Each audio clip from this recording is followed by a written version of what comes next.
Little ouchie.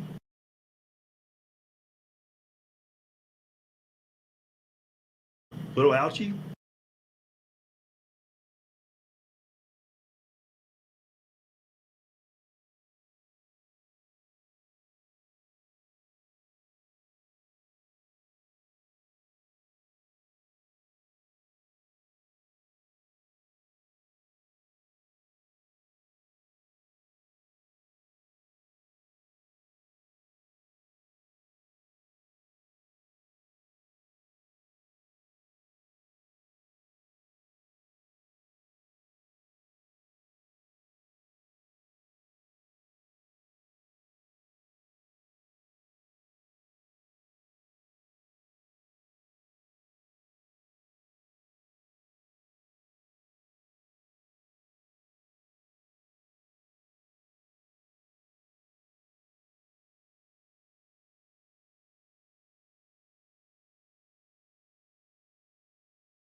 But it's only a couple of days. But yeah, the series didn't go well, and we can rehash it, and we could talk about why Wandy Peralta was out there and Mike Schilt, basically being fiery post-game with the media.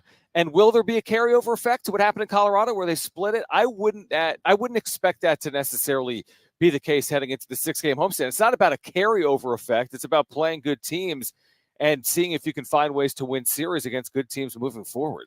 Because when you don't play well against the bad teams, it puts more pressure on you to play well against the good teams. Now, you could argue, yeah, they played well against the good teams this year. The Cubs, the Dodgers, they won both of those series. But it's about what you do, I feel like, against the bad teams that are really going to define this season, because they have not been a team that in the past has played that great. Like last year, just looking at last year, they were not good against bad teams. They just weren't. Yep. And you are what you are. You're 14-14, and you're an average team right now. I know Mike Schilt thinks this is like a great baseball team, but that's a giant to be determined.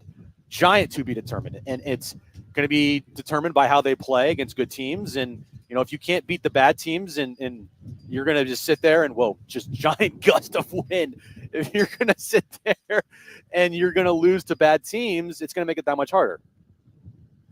It's the wind, John. The wind is why our internet doesn't work? It's the wind. Okay, yes. So, no, I agree with what you said. And honestly, the Mike Schilt post-game commentary will not be the first time we hear something like that from Schilt, or will not be the only time we hear something like that from Schilt this year. How do I know that? Because things like what happened yesterday are bound to happen again. It's not a smooth ride through 162. There's, adversity and animosity and ups and downs. And by and large, there haven't really been a lot of those this year.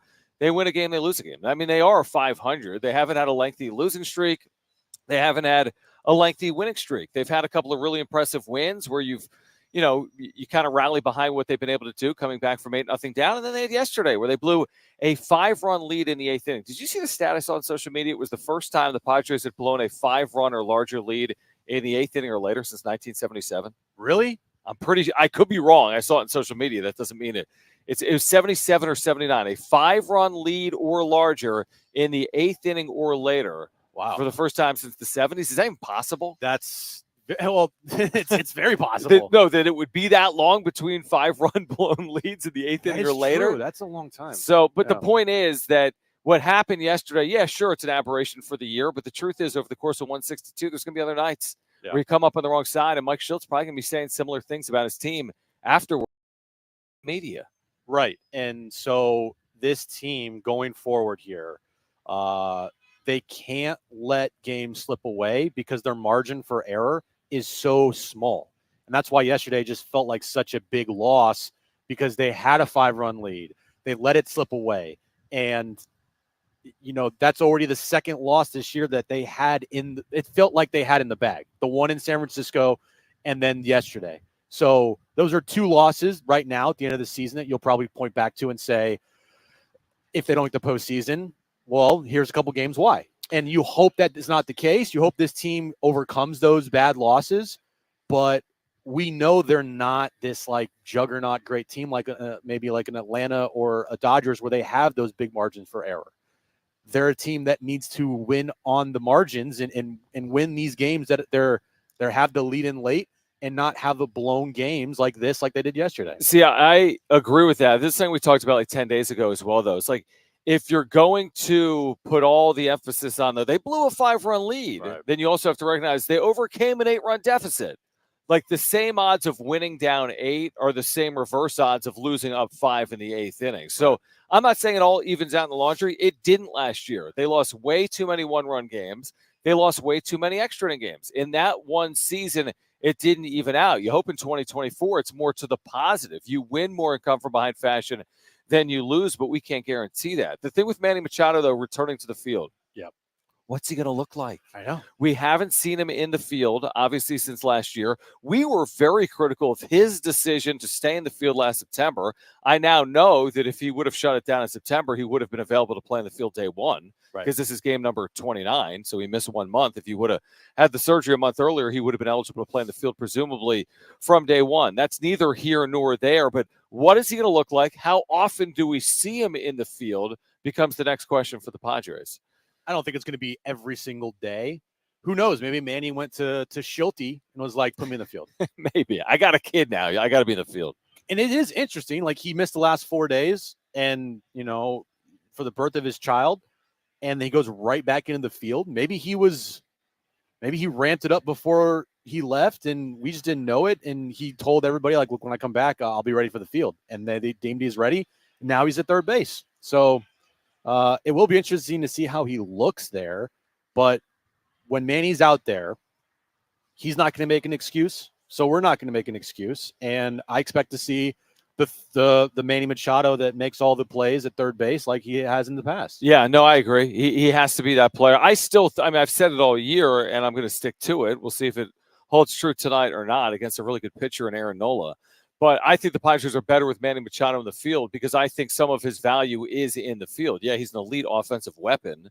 But one of the things we've argued over the years, or we agree with over the years, is that Bryce Harper's a brilliant offensive player. He doesn't provide the same level of defense because of the position that he plays that Manny Machado typically provides. I just think the Padres are a better team with Manny Machado in the field. It's a portion of the salary that he possesses. It's interesting, by the way, Harper went on paternity leave Sunday. I think Machado went on paternity leave either Sunday or Monday. Yeah. Is Harper back with the Phillies? Harper's back. He had a home run yesterday. Okay, in so his he's first back. game back. You would like to see that from Manny Machado in his first game back tonight. Hitting a home run at a Petco Park here for the Pods. You'd 100% like to see that. So again, we're at the Naughty Barrel downtown, 9th and Market. All the beer you could want, the best food. Steps from Petco Park will be with you until 6 p.m. Tom McCarthy will join us at 4 p.m. TV voice of the Phillies, longtime TV voice. Kevin Acey, Padres insider, will join us coming up at 4:30. I do want to get to Lamont Butler's decision. It came pretty quickly, didn't it? Because we were just talking about his decision to transfer. He was officially in the portal 36 hours ago. He tweeted about it. I think officially due to the paperwork, he was probably in the portal come yesterday. Yeah. And today we received word that he has committed to the University of Kentucky to become a Wildcat under former BYU head coach Mark Pope. Of course, BYU and Mark Pope, very familiar with San Diego State over the last 4 years. They've met each of the last 4 years. So Lamont Butler is off to Kentucky for his 5th and final year of college eligibility. What's your reaction to that specifically? Good for him, man. Good for him. Kentucky, he's going to get a chance to be a starter there. He's going to be able to make a ton of money in NIL. And at least it's not like Darren said, Duke or like USC. It's a team that USC would have been weird. USC would have with been Eric Musselman. It would have been very weird. But hey, I feel like if anybody is upset about this, if anybody is now like, Lamont's dead to me for going to Kentucky, like I said yesterday, it's an idiotic take. Check yourself. And I don't understand it, John. I really don't. I really don't. He's a player here that hit one of the most iconic, if not the most iconic shot in the history of the program. It's going to be hard to top that shot ever unless this team wins a national championship. And not only did he hit the shot, he played a huge role in this team's success over the last 4 years. He wasn't just like a bench player, random guy off the bench. He was a starter for 3 years. He won Defensive Player of the Year multiple years. He had some big time moments for this team. That game winner against New Mexico on the road. How many times did he come up clutch last year? He had an amazing game in the opening round versus UAB this season. Without him, they don't get to another Sweet 16 this year. So again, I don't understand why people are upset with him. This is his choice, and he's already accomplished everything that he set out to accomplish here at San Diego State. When you go to college, I would say one of the priorities for most people that go to college would be, I don't know, a degree, which is what he has. Secondly, when you go to college as a student athlete, one of the goals you may have for your team is to play at the highest level and get to a championship. Yep. When there's 360 teams, he was one of the final 2 left standing. I understand. You would have preferred that they won the national championship. Everyone always wants more, understandable. Yeah. But they played for a national championship for the first time in school history. Yet there are people like 858 that say, LOL, Butler, the great San Diego State ambassador, loved the Aztecs so much he bailed on them. Not a good look at all, stop spinning. Or 619 that says, I have no animosity towards Lamont, but asking fans to celebrate their girlfriend getting engaged to Elon Musk is too much. Okay. And then he followed up with, same with Lamont, will always be a Wildcat. I did not realize, he will always be a Wildcat. I mean, stop it. Again, everyone is entitled to their opinion, and there's always going to be opinions on the fringe. This is what I know. What I just read are opinions on the fringe. 99% of Aztec fans will celebrate Lamont Butler. How do I know it? Because the next time Lamont Butler is at Viejas Arena, standing ovation. He's going to get a standing ovation from 12,414. So he should be celebrated. You can spin it any way you want. Trevor Hoffman didn't finish his career as a San Diego Padre. Things happen. And by the way, nor did Dave Winfield. No. And now Tony Gwynn did. Great. And he should be celebrated for that as well. Yeah. But not all careers are Kobe Bryant's or Trevor Hoffman's or Derek Jeter's. And like what he did is significant. 4 years. I mean, how many years do you want? 10? There weren't even 5-year players before the pandemic. He gave you 4 years. Is that not good enough? We always want more as sports fans. That's fine. But when is enough enough? And what Lamont Butler has given San Diegans is more than enough. Oh, dude, come on. I mean, if anybody out there is like this short-sighted and not seeing how much he gave to the fan base here, then you're just a bitter fan. You're just like a bitter fan that doesn't understand college athletics. No college basketball player, football player nowadays plays, rarely their entire career at one school. Rarely. You're gonna eventually one day, John, see a player play 4 years in college with 4 different teams. I think we probably have already seen it. Has it already happened? Probably. Maybe. But you're going to see a lot more of that going forward. You're going to see a lot of when you go to somebody's, basketball reference college page, right? They're going to be like, wait, he played for this many schools? How many schools did Jaden Ledee play for? Yeah, where's the outrage when San Diego State's in a national championship game and saying, Jaden Ledee, how could you be in that championship game? You used to be at TCU. You used to be Ohio State Buckeye. You can't have it both ways. Aztec fans are celebrating Jaden Ledee's accomplishments, as they always should, because of what he did as an Aztec.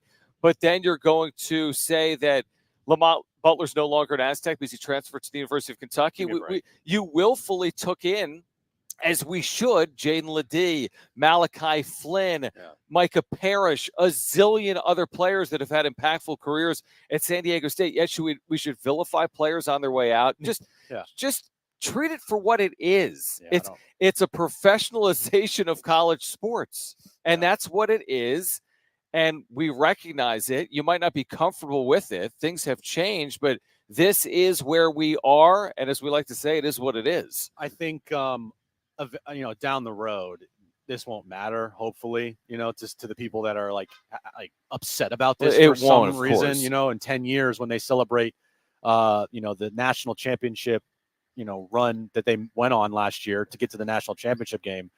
Again, no, I don't think anybody, and nor should anybody, be booing on or Micah Parrish or whoever, or Keyshawn Johnson for transferring from San Diego State. And if you are one of those people, it's just, you're completely just clueless on this whole situation. And you're gonna get some bitter fans. You're gonna get some people who are like, well, he's not an Aztec anymore. He's a Wildcat forever now. All right, okay, sure. Guess what? You're wrong. 858 says Jim gets so worked up when the angry few are vocal. Almost all the Aztec fans I know love Lamont, and I don't have any resentment. Well, that is always the truth with social media. I mean, we do get worked up at the vocal minority. That typically is what social media is, or a couple of texts on a text line or a phone call or two. That doesn't represent tens of thousands or hundreds of thousands or more, obviously. Yeah, no. Look, we even said it yesterday.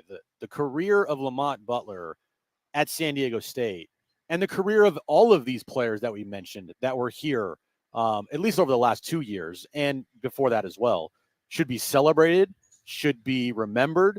And whenever you are thinking about this team, you're going to think about the players that came through here and impacted the school in a big way, not about the guy went to Kentucky or he went to Arizona or he went to Ohio State. Those things will not be remembered. What will be remembered is their back-to-back trips to the Sweet 16, run to the national championship game. I'm just talking about these past 2 years, not just like overall, right? With like, the past teams under Dutch and Coach Fisher, just the last 2 years in general. You're gonna remember those the most. You're not the worthy transfer. Yeah, and I have a feeling that when Lamont's time is done playing professional or collegiate basketball, he will probably be spending a lot of his time celebrating with former teammates on the Mesa, as opposed to his one season at the University of Kentucky. But I guess you really, truly never know. Tom McCarthy will join us coming up at 4 p.m. TV voice the Phillies. Padres Phillies will get underway with game one of their series here from downtown San Diego at 6:40. Kevin Acee is our Padres insider. He will join us at 4:30. If you miss round one of the NFL draft, we'll get you up to speed. Round two is now underway. Plus, is the NFL season about to get longer? Stay with us here on Jon and Jim.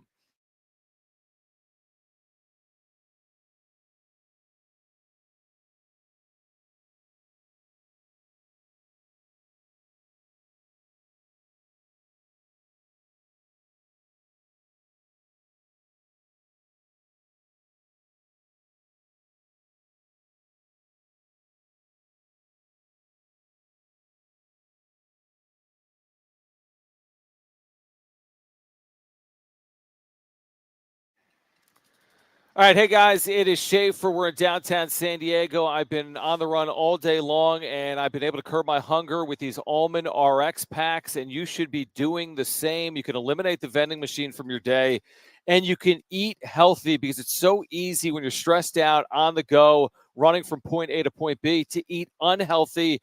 Make sure to check out Almond RX packs. You get your daily immunity dose plus your daily dose of vitamin D. Everyone loves a healthy snack, but it's even better when it's not just healthy, but also tasty and curbs hunger. Almond RX, the first and only skinless almond fortified with vitamin D, and it's got your daily serving of 23 almonds.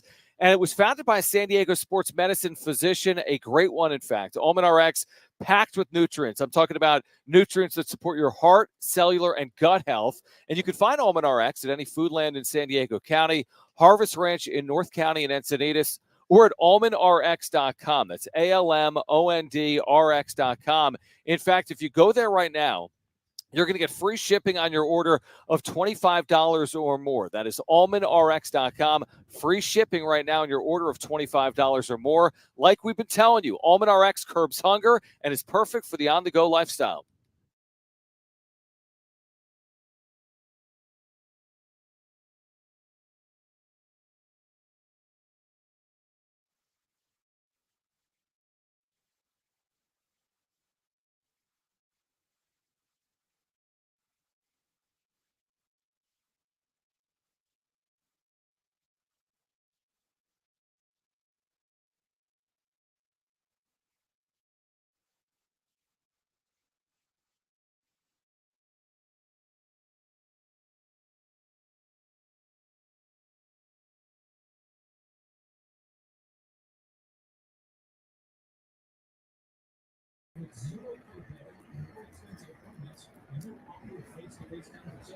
Oh, God.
All right, this update is brought to you by Progressive Insurance. Padres Phillies start a 3-game series tonight at Petco Park, 6:40 first pitch. Joe Musgrove on the mound for the Padres. The big news, Manny Machado, he has returned from his paternity leave, and he is returning to play third base tonight for the Pods. First time since his surgery last year. Moving over to Aztecs news, Lamont Butler, who entered the transfer portal just a couple days ago, has already committed to a new school. He will be going to the University of Kentucky. In the NFL draft yesterday, first round, no surprise, Caleb Williams went number 1 overall, but the big surprise of the draft in the first round, Michael Penix Jr. went number 8 overall to the Atlanta Falcons. Round 2 gets underway later this afternoon. Progressive makes building easy and affordable. Get a multi-policy discount by combining your motorcycle, RV, boat, ATV, and more. All your protection in one place. Bundle and save at progressive.com. That's progressive.com.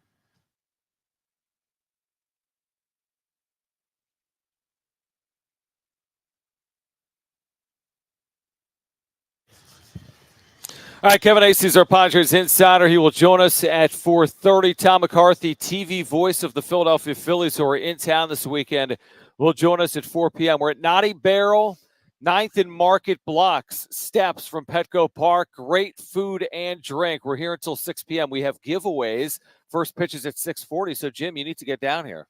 I am down here. Oh, right, yeah. Yeah, I'm right next to you. But Padres fans need to get down here. Yes, Padres fans need to get down here, and I feel like it will get busier closer to first pitch. Last week, around 4:30ish, 5 o'clock, it was packed here. Everyone's making their way down. Everybody comes on down kick here. Off the weekend. And the barbecue and the smoker, 4 o'clock is when that kicks off there. Happy hour from 4 to 6. So come on down, a couple blocks away from Petco Park. And it's a good time. We'll be here till 6 o'clock, and we'll be hanging out. And you'll thank us later. You'll thank us later. Manny Machado's back in the starting lineup. Not just back in the starting lineup, he will be in the field tonight. He has missed the previous 4 games because he was on paternity leave. Before we get to the NFL draft, we haven't yet seen any type of announcement on the birth of Manny's child as of yet, have we? Baby boy. Okay. Baby boy. They are saying that it was a very successful childbirth. Everybody's healthy. Everybody's good to go. Did not tell us the name of the child. They wanted to keep that secret, Manny said. But everything's good. He has a baby boy. Yanni's all good, and he's back. You think Schulte? Schulte's probably all good, too? No, you think Schulte's the name? No. I don't think it's Schulte. Either do I. No. Swear. Hosmer. It's Eric Hosmer. What'd you say, Brent? Swery. Swery. Yeah, it could be Swery. Yeah. I like that. Yeah. Okay, so round 1 of the NFL draft is in the books. Round 2 starts in 30 minutes. The big surprise, as you said in the update, Michael Penix going 8th overall to Atlanta. Of course, Atlanta just signed Kirk Cousins to a 4-year, $180 million deal. What are they doing? And told him moments before the selection of Penix, hey, we're going to draft a quarterback here. So that really is head scratching. It's not really a knock on Michael Penix. Maybe he is great. It's more of a knock on the Atlanta Falcons in terms of what are you doing to sign a quarterback to a 4-year deal and then take a quarterback with your first pick 8th overall. So what are they doing? I have no idea. I know what they're doing. Is there a grand scheme here? What are they doing, Brent? This is their master plan. They're going to start the other guy when they play primetime games. Because everyone knows Kirk Cousins can't win in primetime. I like that. Oh, I do yeah, like that. yeah. It's yes. So Penix for Sunday Night Football, Kirk Cousins for Week 2 against the Browns. Exactly. Yeah. I don't know what they're doing. Are they trading someone? I mean, they were talking about like this is the Green Bay Packers plan, and this is obviously the succession plan for Kirk Cousins. But here's the thing: Michael Penix is 24 years old, and Kirk Cousins they signed to a massive contract. And if Michael Penix was like 21, it makes sense. You could justify it more. But not only is he 24. There was a lot of flags about his injury past, and you're pairing him with a guy coming off of ACL surgery in Kirk Cousins. I don't know. It doesn't make sense. If you're a team that drafts a quarterback, if it's later in the draft, then you can make a clear argument why you did it, and it makes sense. But when you're drafting that high, you signed a quarterback to a huge, massive contract. You would think that you want to build around the quarterback you just signed to all that money to make sure that you win now, right? Instead of drafting your successor for like 3 or 4 years down the road. Well, I guess you ask yourself this. Like, is Kirk Cousins a stopgap? Is he capable of winning big games in the postseason? You could argue, no, he's not capable of winning big games in the postseason. Yes, he's a stopgap. Now, they don't pay him like a stopgap. 4 years, 180, but maybe that's just the cost of having a starting quarterback in the NFL. The other question I would ask, is Michael Penix too good to pass up that regardless of circumstance, you have to have him and you'll figure out the rest on the other side? As in, unlike the Aaron Rodgers plan, maybe it's 2 years for Cousins as opposed to 3 years for Rodgers behind Favre. So after 2 years, you have less of a penalty if you get rid of Kirk Cousins, and then you can work in Michael Penix. You get the best of both worlds at that point. If it works, then they'll look like geniuses. But this is a team drafting in the top 10. You need an impact player when you draft in the top 10. And it's like, okay, is Kirk Cousins going to just be the guy without, that can carry you to the postseason? Even if that does happen, your first round pick will contribute nothing for you. Right. If that happens. So if Kirk Cousins, gets injured again, then okay, great. You have Michael Penix there to step in his place. Well, then what if Michael Penix plays great? You just spent all that money on Kirk Cousins. Now you're screwed there. Like, what is the scenario here where it makes all the sense? Because I don't think I can find one. I'll give you one. Cousins plays for 2 years. Penix gets developed. There's an out from a financial incentive 2 years into the deal where you don't take the penalties that you would take today. And there's the natural progression from a 37-year-old Kirk Cousins to a 25-year-old Michael Penix that's been developed under Kirk Cousins. So you split the difference. Cousins isn't getting 4 years. He'll be 39. I mean, you don't draft Penix thinking 4 years. But if he gets 2 years and leads you to the postseason 1 or 2 times, and then Penix gets groomed and developed and he's on a rookie deal, you can live with whatever financial penalty you're paying to Kirk Cousins. But that's also the thing here, John. What if Kirk Cousins plays well for 3 years? You've just now gone 3 years into a rookie deal for a quarterback without anything from him. But what if he doesn't? Well, then you're okay. Then you just spent a bunch of money on Kirk Cousins, but you got a quarterback on a rookie deal. It doesn't make sense to me. It doesn't make sense to anyone, but I'm saying to justify it, I don't think just because you have Kirk Cousins doesn't mean you can't. Just because you have Kirk Cousins for a 4-year deal doesn't mean you can't think about the 3rd and 4th year. As in Cousins, there's a very high likelihood, no matter who they drafted yesterday, if anyone, Cousins wouldn't be starting in, 2026 and or 2027 for the Atlanta Falcons as a 38 or 39-year-old. Yeah. Again, Fitzgerald was on Darren's show too today, and he said that Cousins' contract is front loaded all in the first 2 years. Right, they can get rid of him after 2 years. They could dump him after 2 years. Okay, so you drafted a guy for 2026. For 2026, when you need to win right now, and this draft, we don't know yet, but just on paper, is one of the deepest wide receiver draft classes we've ever seen. Well, they could get one in round 2. Look, the Niners drafted a great receiver with the 31st overall pick out of Florida yesterday. Who? Now, nobody's ever heard of him. Ricky Pearson? And he was like the 17th receiver taken. What's his name? I have no idea. Whatever. I'll tell you who he is. He's replacing Debo, so get used to having him. Yeah, I know. Because Debo's getting traded tonight. But the real question I have here is, Brent, please tell me you like the draft for the Bears so far. I can't tell yet. They haven't played a game. I like the receiver. But you don't like... Who was it? Adunze? Adunze, yeah. I like him, but I'm still not sold on him.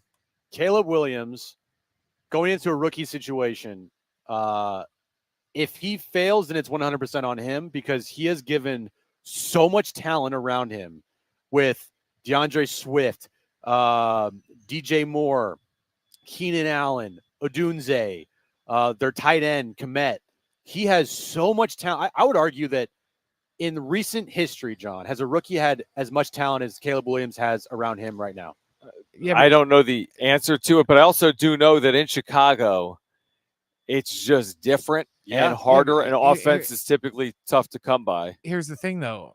Yeah, he has all those players, but I noticed you didn't name any offensive linemen because our offensive line sucks. Well, you got time today to draft some players. So look, it's not that they have a whole bunch of money in free agency, so they could go out there, hypothetically, and sign every free agent offensive lineman there is. Right. But if they don't do that, they're going to have the same crappy offensive line that couldn't block for Justin Fields. Do you think they're just all of a sudden going to block for Caleb Williams? Well, like I said, they got a lot of the same problems that Justin Fields had. They're being passed on now to Caleb Williams because he's still going to have the crappy line. I told Rich and them when I got in this morning that if we get 6 games out of Keenan Allen, success. Because that's where Doomsday steps he's hurt all the time. So I'm expecting more out of, is it Rome or Romy? Rome. I'm expecting more out of Rome and DJ Moore than I am out of. Well, I get it. I mean, here's the other thing. They don't need to, it's not on Caleb Williams because they have time. So even if they're not expected to win from day one, the expectations will be high. Well, I'm just saying they will be expected to win on day one, though. I'm just saying, like, he was the number 1 draft pick. Look how much pressure they threw on Justin Fields, and he went like 9th. This is like the number 1 overall pick. If he is anything other than the savior of Chicago football, he's going to go down as like one of the biggest busts in NFL history. I don't think there's going to be any middle ground to it. On the other side, the NFL season, is it about to get longer, and is that a good or bad thing? Plus, Tom McCarthy, TV voice of the Phillies, will join us at 4 p.m. Kevin Acee is our Padres insider. He'll hop on at 4:30. It's Jon and Jim.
All right, why did Tommy Pham choose the White Sox over the Padres? Plus, is the NFL season about to get longer? That's next.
All right, keep up with San Diego Sports 760 anytime, anywhere, whether you're stepping out of the car or settling in at home. Just ask your Google or Alexa smart speaker to play AM 760 or stream it live through the iHeartRadio app. It's never been easier to stay connected with your favorite shows like this one.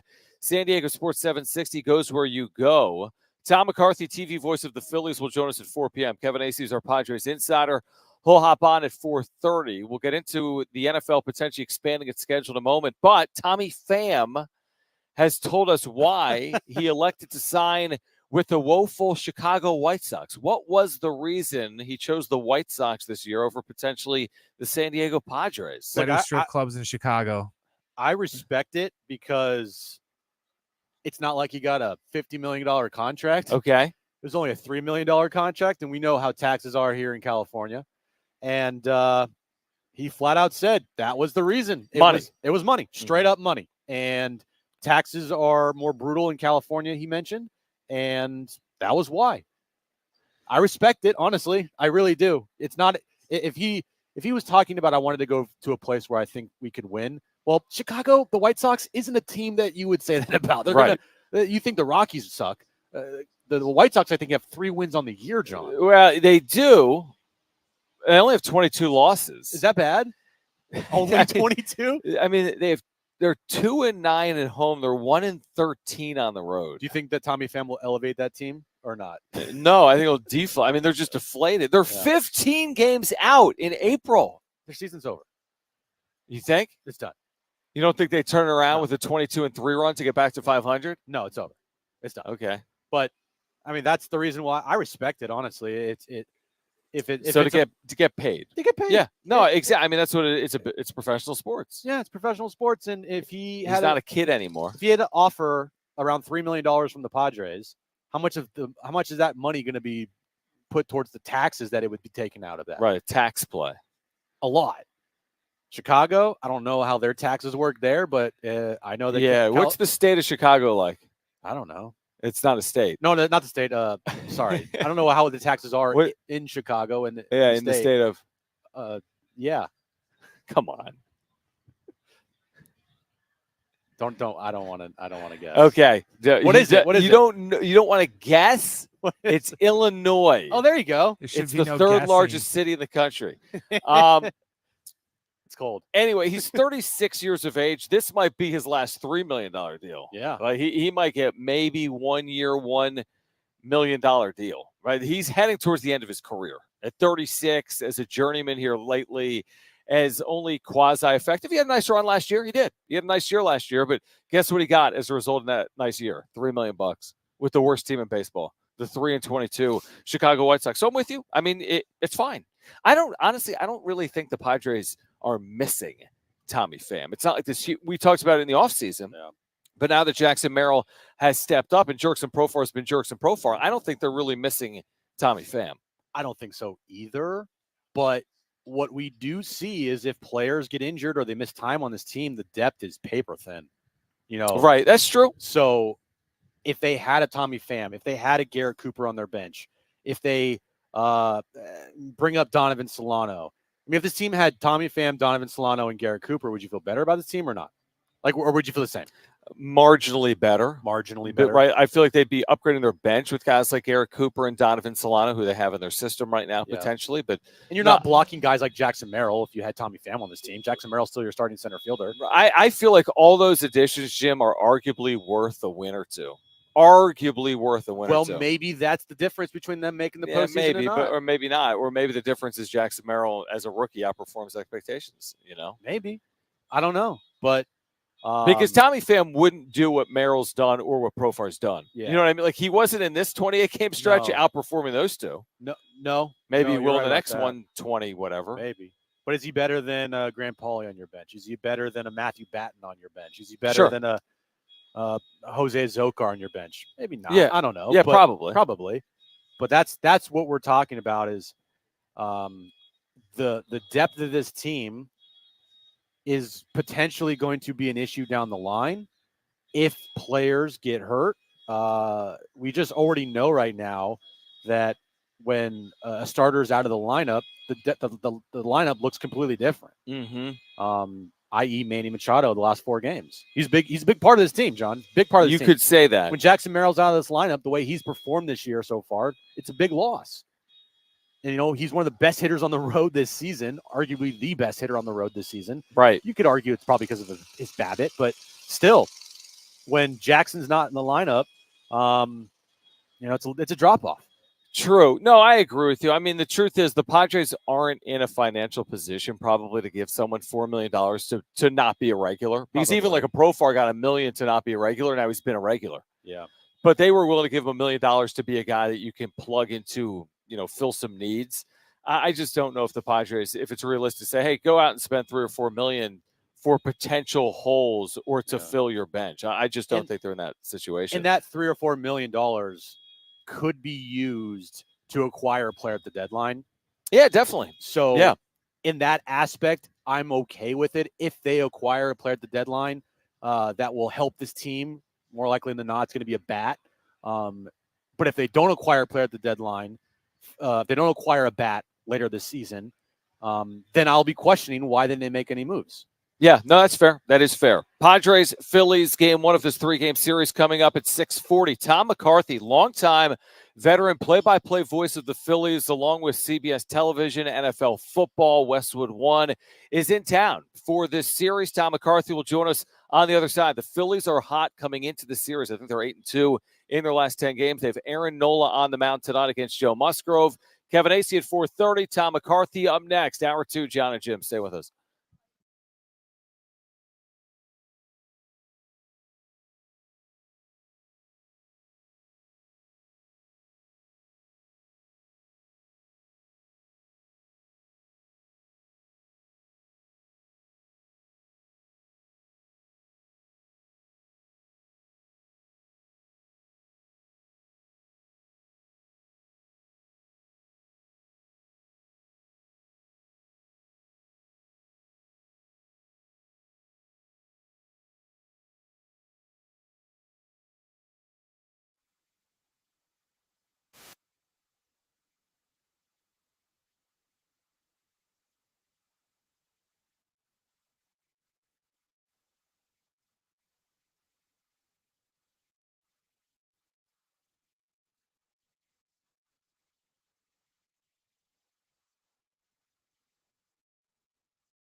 All right, this update is brought to you by Progressive Insurance. Padres and Phillies start a 3-game series tonight at Petco Park. 6:40 first pitch. Joe Musgrove on the mound for the Padres. But the big news, Manny Machado is returning to the field to play third base for the Pods. He's back after his paternity leave after he and his wife gave birth to a baby boy. Aztecs news, Lamont Butler, after announcing he has entered the transfer portal a couple days ago, has already made a decision. He will be transferring to Kentucky. In the NFL draft, round 1 yesterday, no surprise who went number 1 overall, Caleb Williams to the Bears, but the big surprise of the first round, Michael Penix Jr. getting drafted 8 overall by the Atlanta Falcons. Round 2 gets underway later this afternoon. Progressive makes bundling easy and affordable. Get a multi-policy discount by combining your motorcycle, RV, boat, ATV, and more, all your protection in one place. Bundle and save at progressive.com. That's progressive.com.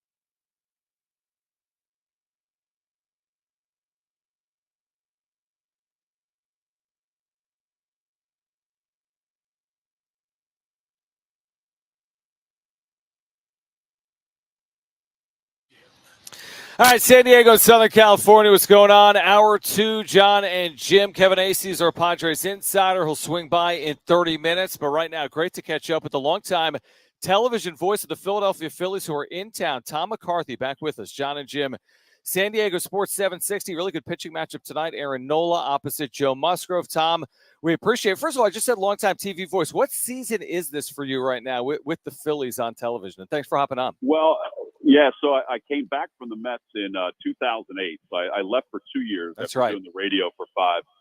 So since 2008, I've been basically been doing TV. So it's amazing how fast it goes. It's amazing. I mean, it's like a blink of an eye, and this is my 24th year in the big league. Yeah, that is unbelievable.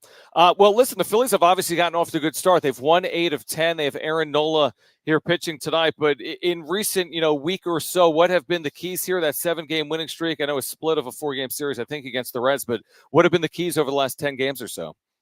Well, the big thing has been the starting pitching. They've just been phenomenal. I mean, it's a record-breaking April for the Phillies starting staff. We haven't seen these numbers. In fact, we've never seen them. But on paper, they haven't been seen since 1915 from an ERA standpoint. I mean, it's really incredible. And that was a staff that had Grover Cleveland Alexander on it. But that's been the key. I mean, the starters have been going 6 innings or more in a variety of games.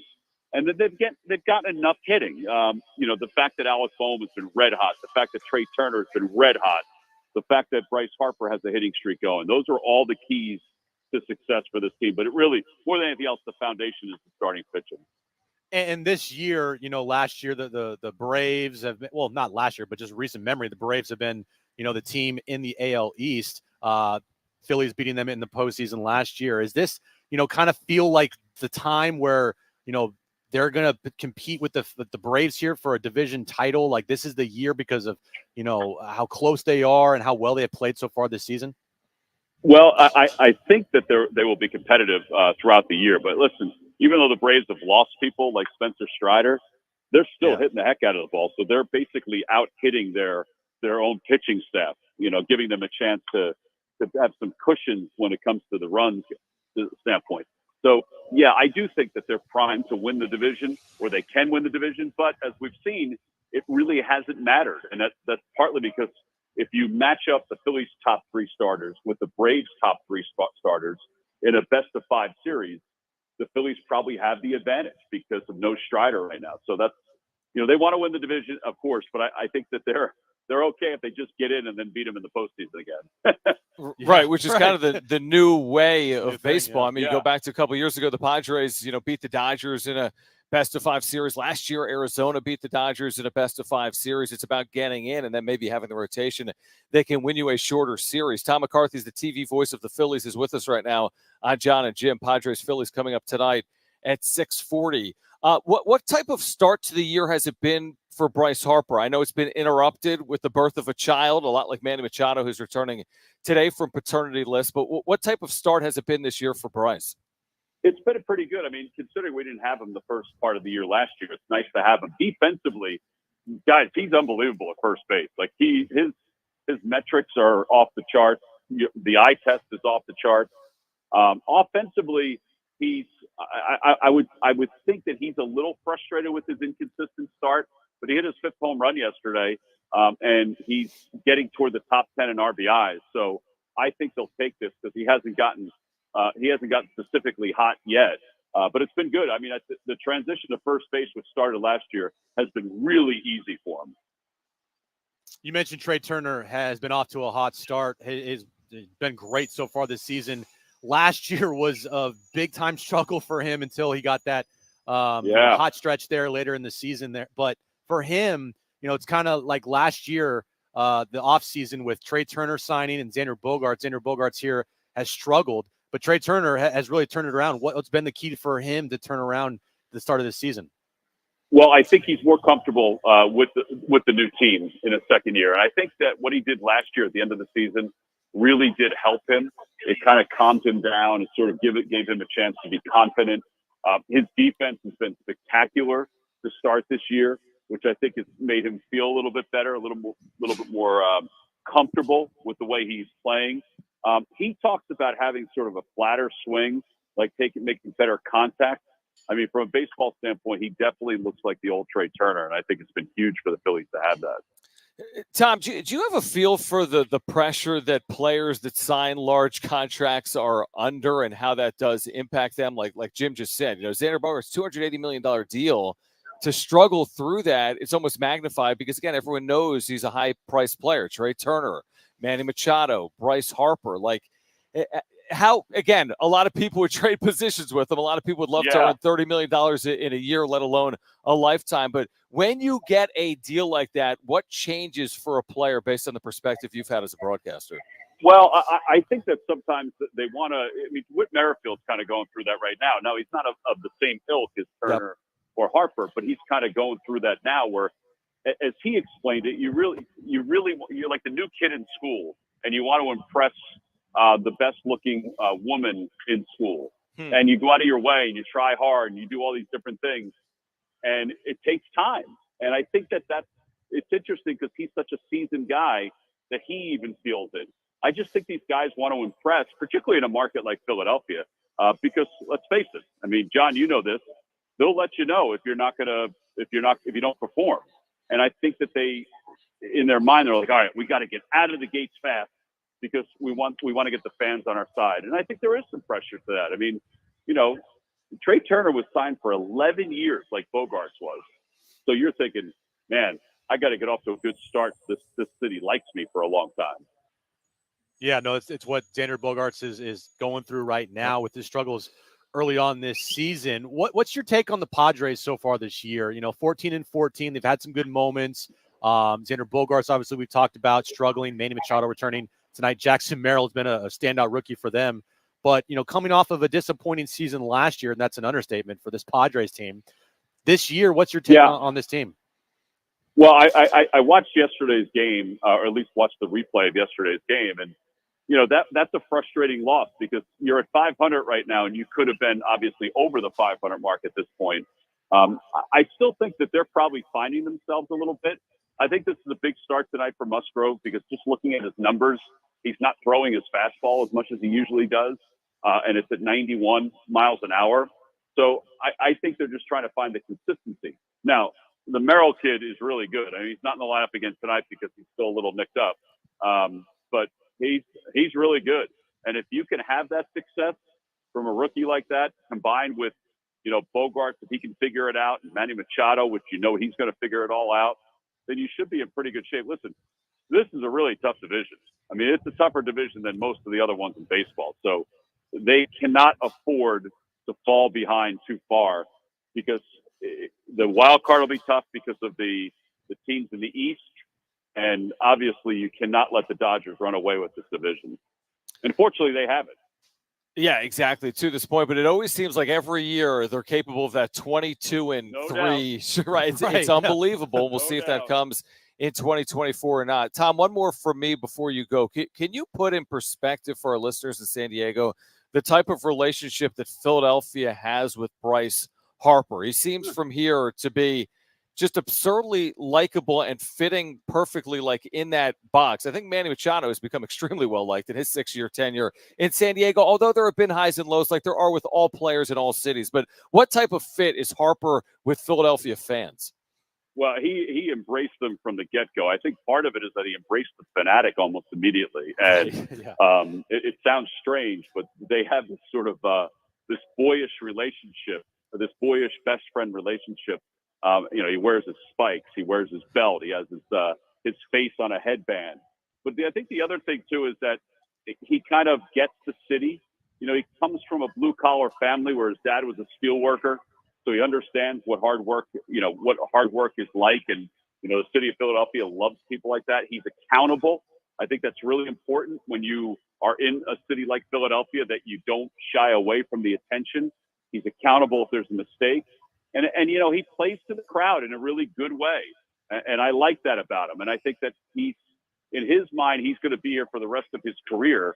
So he wants to make sure that he's ingrained in everything that goes on with the city. Tom, we always appreciate the time. We're looking forward to this weekend series here downtown San Diego, Phillies and Padres. Thanks for hopping on, Tom. Always great to catch up. Thanks, Tom. All right, guys. Thank you. I'll see you. All right, good stuff. Tom McCarthy, who actually I last ran into in Boston. He was on the Westwood One call for San Diego State UConn. He does everything. He does Westwood One. He does NFL on CBS. Does he know to do college? Yes, absolutely. He does college basketball for CBS, the CBS Sports Network. Yeah, but he's been on Aztec calls. Is he the voice of the Rutgers? Rutgers? No, he used to be the longtime voice of St. Joe's. Okay. Outside Philadelphia, but I feel like when I went back east and I was listening to a Rutgers game, he might have been calling it. I think he was calling it. Might have been a national call for something. Maybe you're like probably CBS. right. But no, he's done the Phillies obviously on TV. I think he's now NFL CBS, right? He's one of the crews, isn't he? Dude, he does all. He does it, everything. He does everything. His voice is very recognizable. When you hear him, you're like, "Oh, I've heard that voice before." Well, yeah, he does a lot of different things. Because he does everything. Basketball, football, baseball, he does it all. Okay, it's gonna be a choose your own adventure Jim Russell edition. Okay. Do you want to hear, Brent, I assume we have this. Do we want to hear Max Scherzer's proposal for fixing Major League umpiring? Okay. Or would you like to discuss Roger Goodell's public petitioning to expand the regular season from 17 games to 18 games, potentially even push back the Super Bowl then all the way to maybe President's Day weekend later in February, make it almost more of a year-round sport, which it already is, the NFL? Where do you want to start with? We can hit on both. Well, do we have the sound, Brent? Because if we have the sound, I'd like to go there first. Okay. All right. So Major League Baseball umpiring is awful. The worst. Max Scherzer has a proposal to fix it. Let's take a listen to this. I don't know. I'm not really a fan. I want a human back there judging the calls. I want, that's just, it seems too weird to have a robot, calling the game. I think I threw an 0 slider and that just felt like a ball. And then all of a sudden that's getting called a strike now. So, for me, the way I kind of, I've kind of thought about this and, how we want the electronic strike zone. And I think, when you talk enough guys, that we want the human element of the game. The human element of the game is good. And we need to keep that in baseball. And I figure we've done so much in baseball to try to remove the human element. And so for me going forward of how I kind of conceptualize what, the electronic strike zone should be is really, we need to rank the umpires, let the electronic strike zone rank the umpires. And then we need to have a conversation about the bottom, let's call it 10% or, whatever you want to declare the bottom is, and talk about relegating those umpires to the minor leagues and getting in the best umpires in the game. That way the umpires are going against themselves. It's still a human element of how we rank the umpires, that it's amongst themselves, and that, policing kind of the bottom is the way to go. When I'm out there pitching, if you told me I had the 10th best umpire or the 75th best umpire, you don't really notice too much between that because, they're really good at their jobs. The umpires are actually really good. It's really the bottom umpires that we all kind of have a problem with. And so if there was a mechanism in order to make the umpires on the bottom better, I think that would be a better way to address this. I kind of like it. I don't hate it. I don't hate it. I kind of like it. I get the human element, something we talked about last week or earlier this week. And I'm like, yeah, There's something about it. It's not tennis. Now, I get it. If you go auto, you're going to fix it a lot. You're going to be very clean with the game. Right, yeah. But if you don't go auto, there is a human element with balls and strikes. There just is, There because is. I may be taller than whomever, and you Right. might be wider than whomever, and there's a little bit of a human element with it. Again, I'm a proponent of ABS, automatic balls and strikes, or automated, whatever it is, balls and strikes. But if you could just eliminate the worst umpires, maybe that's not the worst idea either. You know, like when I heard this clip, and I wanted to play it because I think it's a really good idea. It's not a bad one. I'm with you. Because what is the one thing right now with umpires that is the most frustrating part? The ones that get everything wrong? Besides the fact that they get everything wrong. There's no accountability. No accountability is a good call. No Yes. accountability whatsoever. You can't lose your position. No, exactly. Yeah. And with the relegation, or at least the ranking system of umpires, it's going to at least somewhat hold these guys accountable when they see their name is like, wow, I'm ranked as the worst umpire in baseball.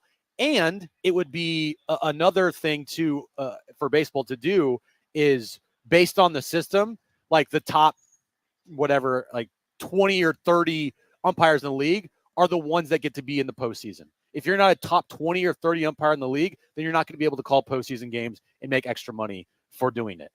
If that is what would happen, I think that'd be cool. And I think that'd be great. And it would maybe, hold these guys accountable more. And if you are not at least attempting to become a better umpire, well, then guess what? You're not going to be calling postseason games. Yeah, the point you make is a really good one. And let me explain further as to why. We all think of sports as about results. Yeah. I'll give you an example. The number one prospect in baseball, inarguably this year, is Jackson Holliday. Right. Baltimore Orioles, massive generational prospect some would sell you on. Guess what the Orioles did today? They sent him down. He hasn't hit. It hasn't panned out. A number of their prospects this year have not. He's 2 for 34. Guess what? He'll have more opportunities. Yeah. And when he produces, he'll stick. But the Orioles don't have time to develop him at the major league level and try to win the American League East. Yet, we deal with the same umpires year in and year out. Yeah. This generational prospect can't stay because he hasn't been good enough. Yeah. Yet some umpire that's been calling games improperly for 30 years stays because he's a part of a union and it's impossible to get him out. Yeah, I the more I talk about it, the more I really like this idea, because with the automatic whatever it is. automatic balls and strikes. Automatic balls and strikes. It's going to take out, obviously, the human element. It's going to take out the ability to, when you're a catcher, like pitch framing. That's a skill. That's a huge skill, because you can be behind the plate, and if a breaking ball goes over the plate in the strike zone, you can just let it fall in front of you or whatever, and it still could be called a strike. You don't even need even need the catcher, really. I mean, well, you do. Of course you do. But yeah, you know what I mean? It's less of a responsibility. Yeah, to not frame. Yeah. Like, how many times, I don't know if you've seen it, but I've seen in the minors the automatic balls and strikes be called. If you were just watching as an observer without knowing that the automatic balls and strikes were in play, you'd be like, that's a ball. Just because of how it's caught, where it ends up, where it lands. But, the more I think about it, the more I like Max Scherzer's idea, because of the accountability element to it. And that's the one thing that I want more than anything with these umpires, is them to be held accountable for their mistakes, because right now they're not at all. And it's so frustrating to watch. Two inevitable things in sports. Change is coming to Major League Baseball umpiring. I don't know how. I guarantee it's coming. They've been using automated balls and strikes in the minors for a long time. It is coming. Yeah. The other inevitability, as we switch to the other story I was discussing, is the NFL will expand its regular season at some point. I don't know when, from 17 to 18 games. 17 never made sense. It was always a gateway to 18. Roger Goodell publicly kind of petitioning, so to speak, for that today, going from 17 to 18. Also, the idea of playing international regular season games every week of the regular season, beginning as soon as over the next 10 years. This is coming, right? Ultimately a formality. The NFL will go from 17 regular season games to 18 regular season games, lengthen the NFL calendar at some point, right? This thing's going to go to at least 20 one day, John. Yeah, I think 20 is the end goal. 20 games with 2 bye weeks. That's what I think they could do. Eventually. Already right now with 17 games, I think there should be 2 bye weeks. Because if you want to maintain the sport of football, everyone's getting bigger, faster, stronger. And there's more injuries nowadays, it feels like, right. in football. And eliminating a preseason game helps with that.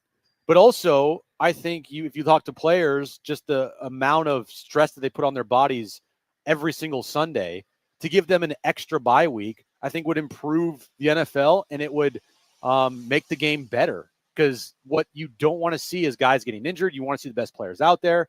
You want to see guys getting ample amount of recovery time. I think if you add another game and go to 18, then every team needs to have 2 bye weeks. That's what I think. That would happen. So you'd be adding then 2 weeks, right? Because one additional week plus one additional bye week for everyone. Right. I think that's so. You're pushing back the NFL season 2 more weeks. You're basically going from Super Bowl to March Madness, as opposed to mid-February to a month. Yeah. You're going from Super Bowl to a couple of weeks later, March Madness. And we know the NFL wants to dominate year-round. They want to be the number one talking point year-round.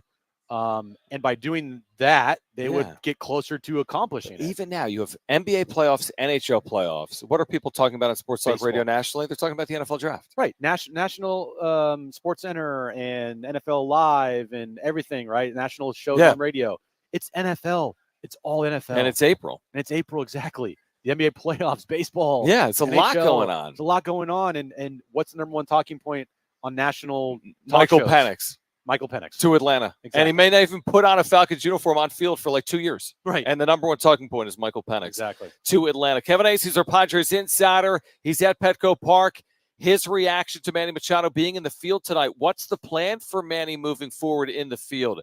Did he think Mike Shildt was defensive yesterday with the media following that 10-9 loss? Kevin Acey, our Padres insider, joins us next.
What is the plan for Manny Machado now that he's returning to the field? Kevin Acee is our Padres insider. He will join us next.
All right, this update is brought to you by Progressive Insurance. Padres return home tonight to take on the Philadelphia Phillies.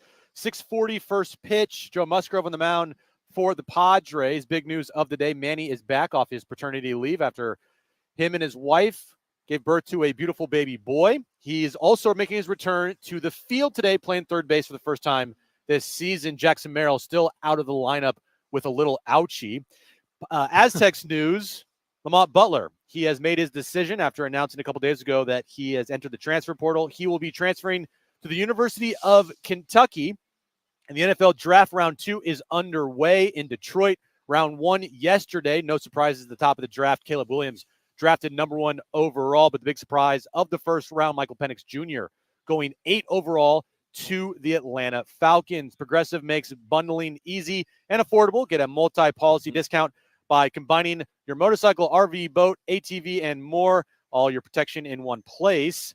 Bundle and save at progressive.com. That's progressive.com.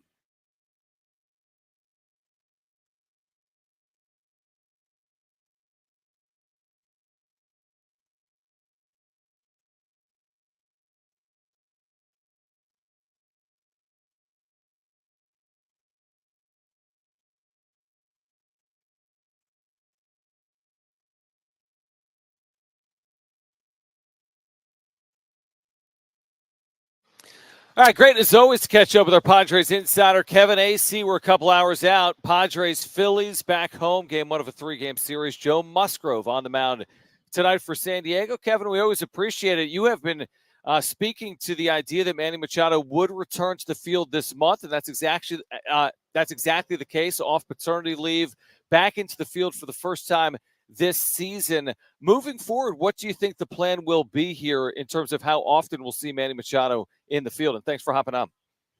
Hey, I think that he won't be in there tomorrow. Now, they play it day by day here, but I think the plan is that, like, he's going to take a day off and then come back. And then, hey, how does he feel? Is it 2 days and then a day off? But they're not going to rush him into every day. That is what they've said. Is this earlier than expected? Just right? Like, was this a surprise to you when you saw that his name was at third base today? A little bit because, but he came here and he worked out during the time that they were in Colorado and he was having a baby. Or his wife was having a baby. I think that's how that works. But he came here and he worked out. And look, my first thought was this. All right, if it's now instead of Sunday, let's say, right? If it's this now, they must really feel that he's ready to go because that was the whole thing. I mean, they slow played this. After sort of quick playing it in spring training, they shut him down. And when he started throwing again, it was real deliberate. So if he's going tonight, then they absolutely feel he's ready to go. Kevin Acey's our Padres insider. Padres Phillies game 1 tonight at 6:40. Jackson Merrill not in the lineup for a second consecutive game. Is there an update there, Kevin, in terms of what he's dealing with? Just watched him run, just watched him swing.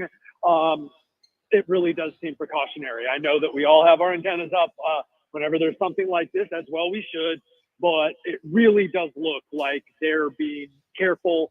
And, like he said in Colorado, he would have played yesterday. And I don't think that was bravado or that he was trying to look good because he was very thoughtful about, believing that it was the right thing. But he, that if it were up to him, he would have played. And I'll guarantee you that he would have played today because he felt he was even better.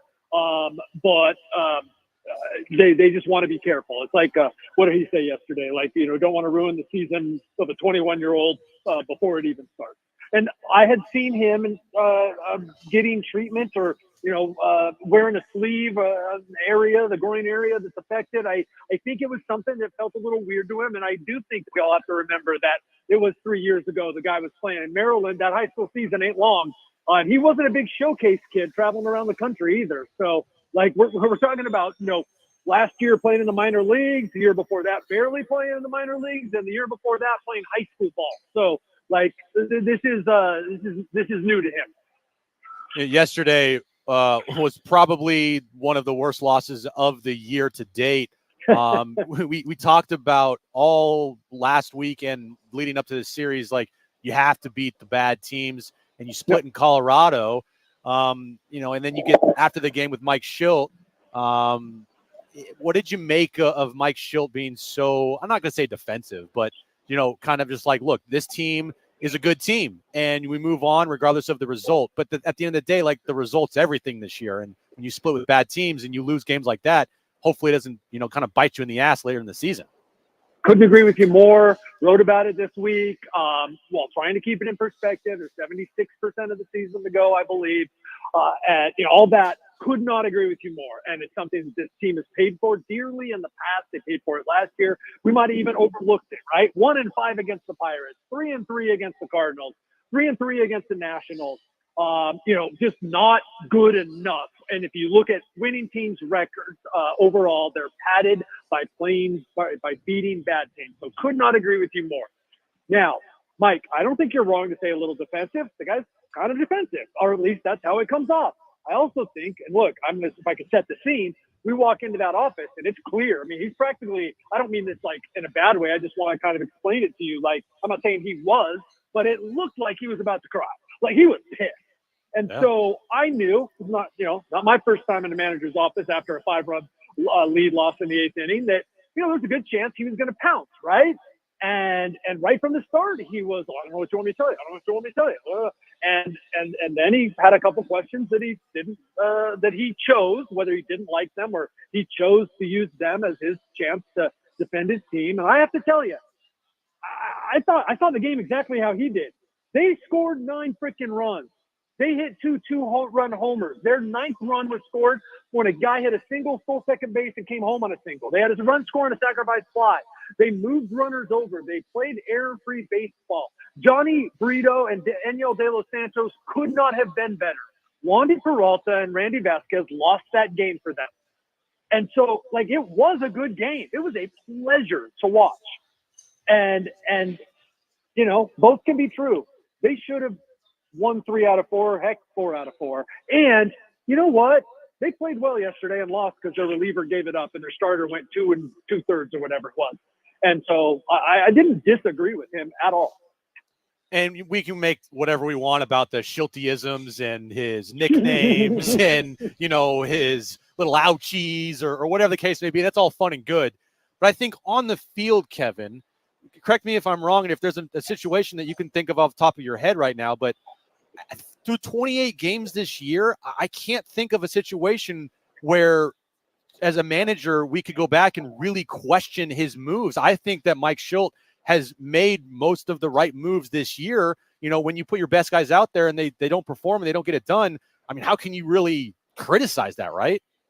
I think he has, and I mean, I really do. But yes, I think it's legitimate to say, hey, look, here's, if you want, me, and I'm always going to defer to the manager, and the manager always knows that I'm at least I'm asking the question because while I might think one thing, I understand he has 45 times as much information as I have, and 3 guys talking to him about it too, and that he has managed this game 3 times in his head before the game even started. So they just understand they know more than us, right? Yes. But that doesn't mean they're always right and that we can't question them.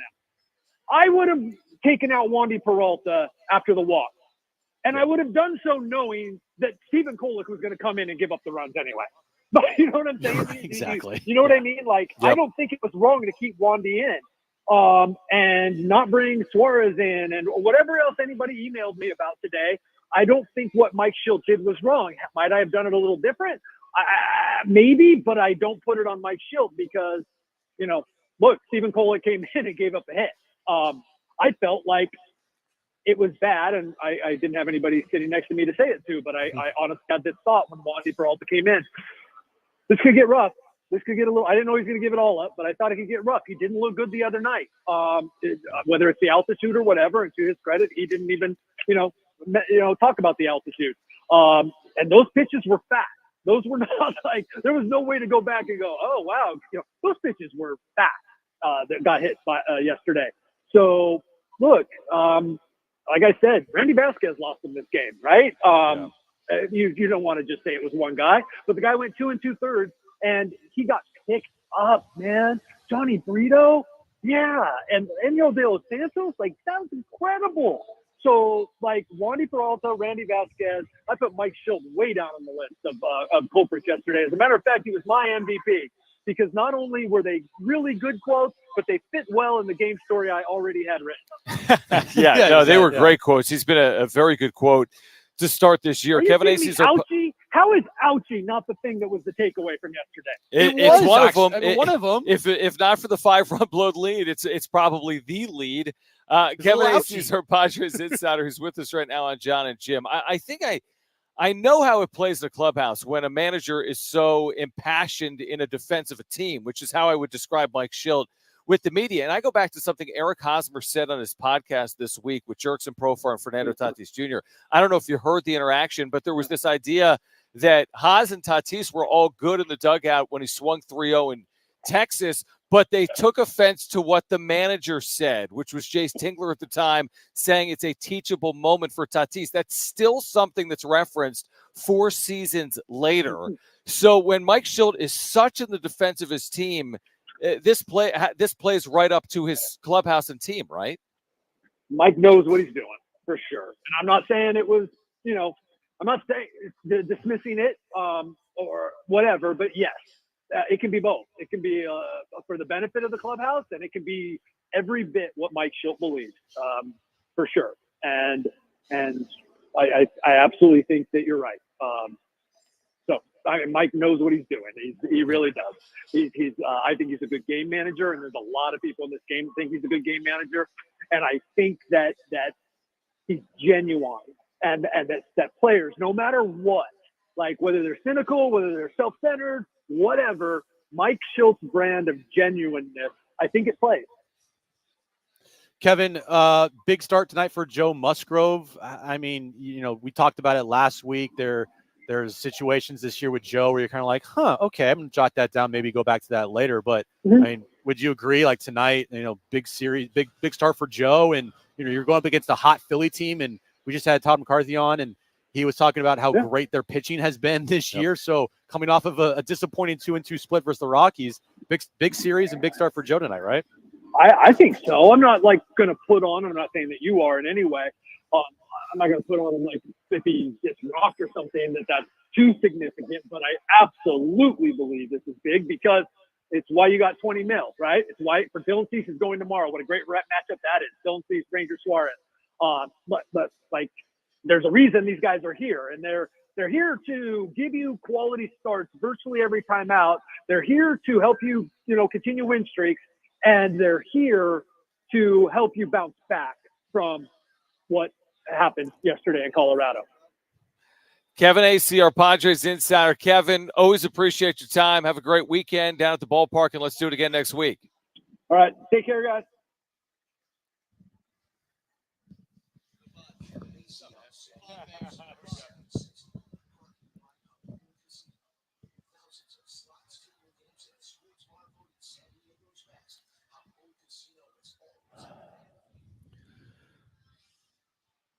All right, let's get to the wrap on the other side. Then you'll hear from Mike Schilt right off the top of the 5 o'clock hour. We are at the Naughty Barrel, downtown San Diego, 9th and Market. Come join us. We're here until 6. First pitch, 6:40. Padres and Phillies. It's Jon and Jim. Stay with us.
Jon Jim back with you here. Naughty Barrel, downtown San Diego, just blocks away from Petco Park. Padres and Phillies will get underway with game 1 of the 3-game series tonight at 6:40. Jim is actually going tomorrow night. Yes. To the big game, game 2, the middle game. It's it pays to know people, John. I'll tell you that. And you know Erin, who is your fiance. Correct. I know Erin, who knows her friends. Molly, who is the suite director. So, it's nice to know people, John. So you're going to be in a suite tomorrow night. Yeah, I will be. So is it just a coincidence that it's for another Philadelphia team? Well, it is 100% a coincidence, Brent, because a couple weeks ago, she asked us, who do we want to go and watch? Like, what series do we want to go to? And the Yankees. And, well, yeah, the Yankees series is definitely off the table. But it was this month, and we chose the Phillies. So it was, I guess just by coincidence that the Phillies are in town, and we get to play there. Or we get to watch them. I want to give a shout out real quick, because we just had the pleasure of meeting Don Casey, longtime college and professional basketball coach, Philadelphia with Temple, throughout the NBA, right? Clippers, Celtics assistant, head coach of the Nets, head coach of the Clippers. Don Casey is here. Yes. With his son. Super cool. Great to formally meet you, and thank you for swinging by. So cool to – are you guys going? I mean, you're not in the air right now, but are you going to the Padres game tonight? No, okay. No, he's They're not just going. hanging out. He's hanging out to hanging out, having a beer, having a good time. His wife let him out of the house. Let him out, yeah. He's on time, really. Thank you, Don. Pleasure to meet you. Thank you so much. We do appreciate that. Thanks, all right. Rich. Should we get to the wrap? We should get to the wrap. Let's do it. It's great. Look at that. Is this a must-win series for the Padres?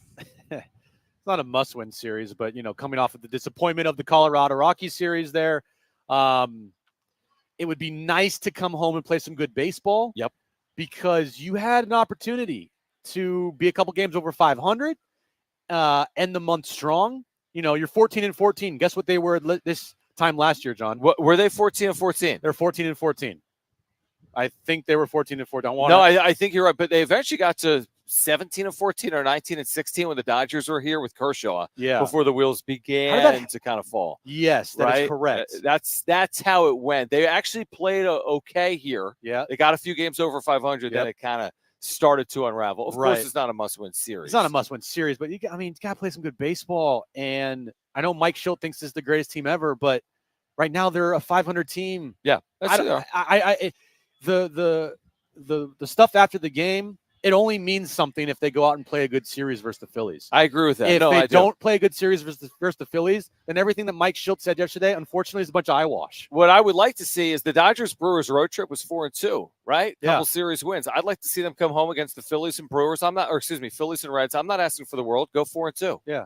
Whatever the route is, maybe it's a sweep against someone and 1-2 against someone else. But a couple of series wins against good teams at home would go a long way, I would say, for the Padres this week. But don't you feel that way? Like, hey, Schilty, if you're going to be very passionate about this team and totally understandable, you're always going to have your guys back. You're doing it for a reason. But if your team doesn't go out there and play good baseball following this, then to me, it's kind of eyewash. Remember what happened last year? How many times Bob Melvin kind of threw down the hammer a little bit, and we're like, all right, we'll see if this team responds. And they never responded. Next question. Is the NFL making a mistake by potentially going to 18 regular season games? I don't think they're making a mistake. We all kind of knew that the NFL's, biggest thing here is about money. And to go to 18 games means what? More money. Yeah, definitely. So I don't think they're making a mistake. The only mistake I think you could say is if they don't add another bye week. If they don't add another bye week, it's just going to put that much more strain and stress on these players' bodies. And you can do it. Like, the NFL can do whatever they want. So if you go to 18 games, okay, cool. Add another bye week. And I think they would. I think that's part of the plan because they want to lengthen out the season by adding one game and adding one bye week. It's 2 more weeks of season. You're not at a 52-week sport, but man, with the draft and with combines and with fall camps and with preseason, you're getting closer to that. It's not a mistake if you're trying to make money. It may be a mistake because football is as physical as it gets. And the idea of 18-plus postseason seems taxing, to put it lightly. But no, is it a financial mistake? It's probably the opposite of that. Next question. Yeah. Will LeBron James return to the Lakers next season?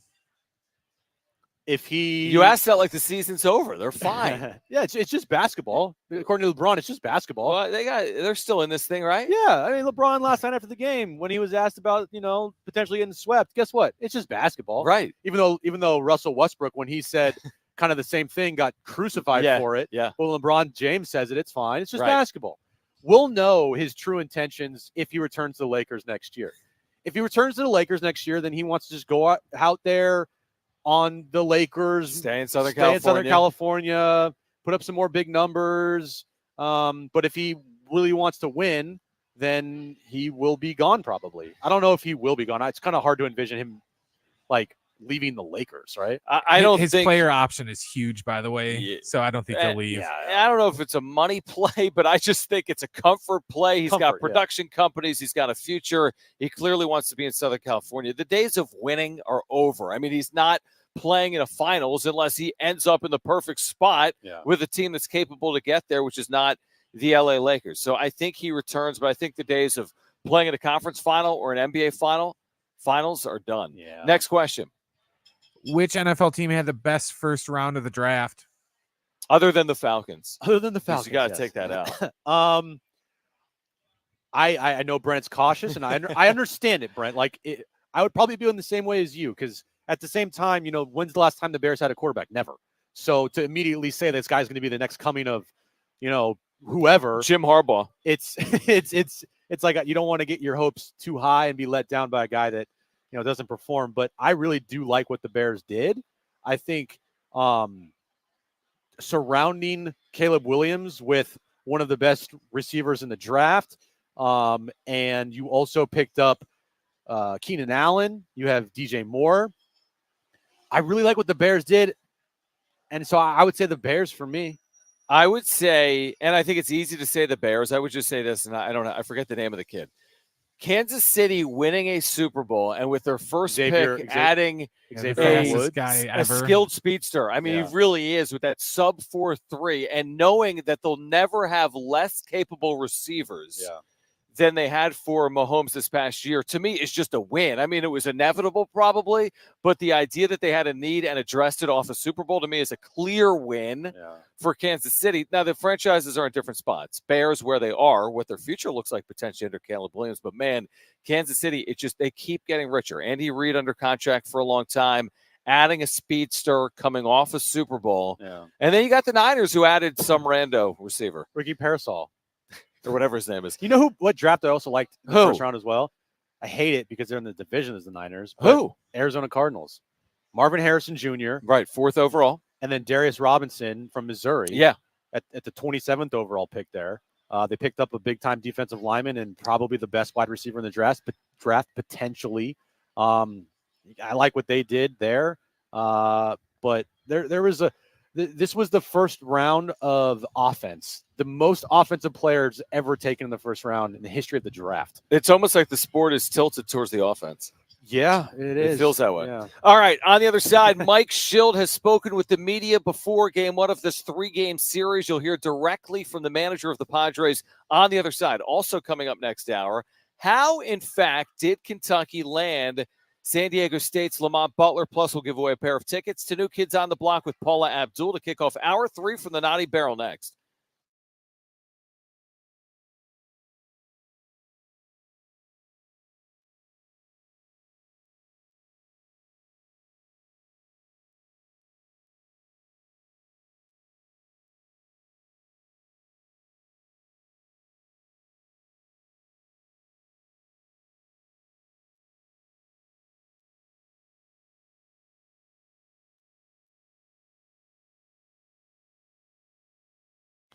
All right, so imagine waking up this time next week and being 100% debt-free, no credit cards, no car loan, no personal loan. Hey, guys, it's Schaefer.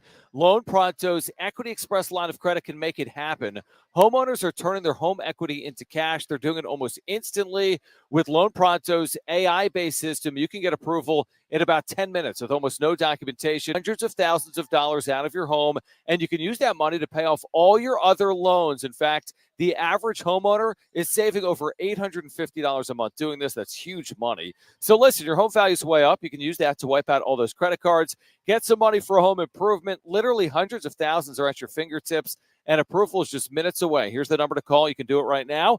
619-207-4336. 619-207-4336 or loanpronto.com. 619-207-4336. NMLS 1661781. Subject to lender approval. Equal housing lender.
All right, this update is brought to you by Progressive Insurance. Padres return home tonight after a disappointing 2-2 series versus the Rockies. They take on the Philadelphia Phillies for a 3-game series. 6:40 first pitch. Joe Musgrove on the mound for the Padres tonight. Good news for the Padres. Manny Machado is returning back to the lineup and to the field. He'll be playing third base for the first time this season. Aztecs news. Lamont Butler, after he announced he was entering the transfer portal a couple days ago, he has made his decision. He is transferring to the University of Kentucky. The NFL draft second round is underway from Detroit. First round was last night. No big surprises. For the number 1 overall pick, it was Caleb Williams. The only big surprise of the first round was that Michael Penix Jr. got drafted number 8 overall by the Atlanta Falcons. Progressive makes bundling easy and affordable. Get multi-policy discounts by combining your motorcycle, RV, boat, ATV, and more. All your protection in one place. Bundle and save at progressive.com. That's progressive.com.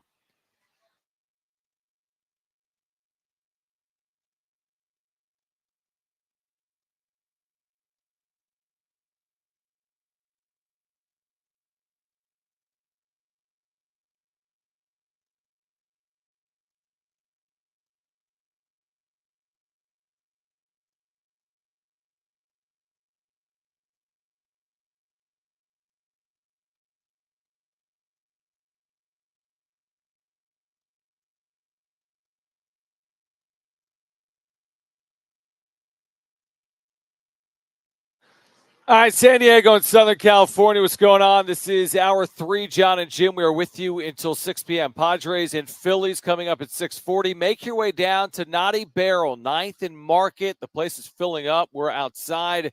They have great food and drink. We are steps from Petco Park, maybe a block or so away. This is your pregame hang. We'll be with you every Friday home game all season long right here from the Naughty Barrel. Hanging out with you on San Diego Sports 760. Good to be down here. Great to be down here. It's your first time? It is my first time down here this season. It's not my first time to the Naughty Barrel. No, first time down here this season for our broadcasts. We'll be here every single Friday home game. And it's a great spot, great beer selections, great food. So come on down, happy hour till 6 p.m. I am hungry again, John. I think I might order some more food. You know what? I am thirsty right now. I'm thinking kombucha. Of course. Now, the issue is we're on the air. That is true. So I don't know how to, speak it into existence. Okay. Maybe I just keep saying it and they just magically bring kombucha. You could go to the bar and you could say. Not when I'm on the air. That is true. It's so hard to do that. Well, when we have a break, you could do it.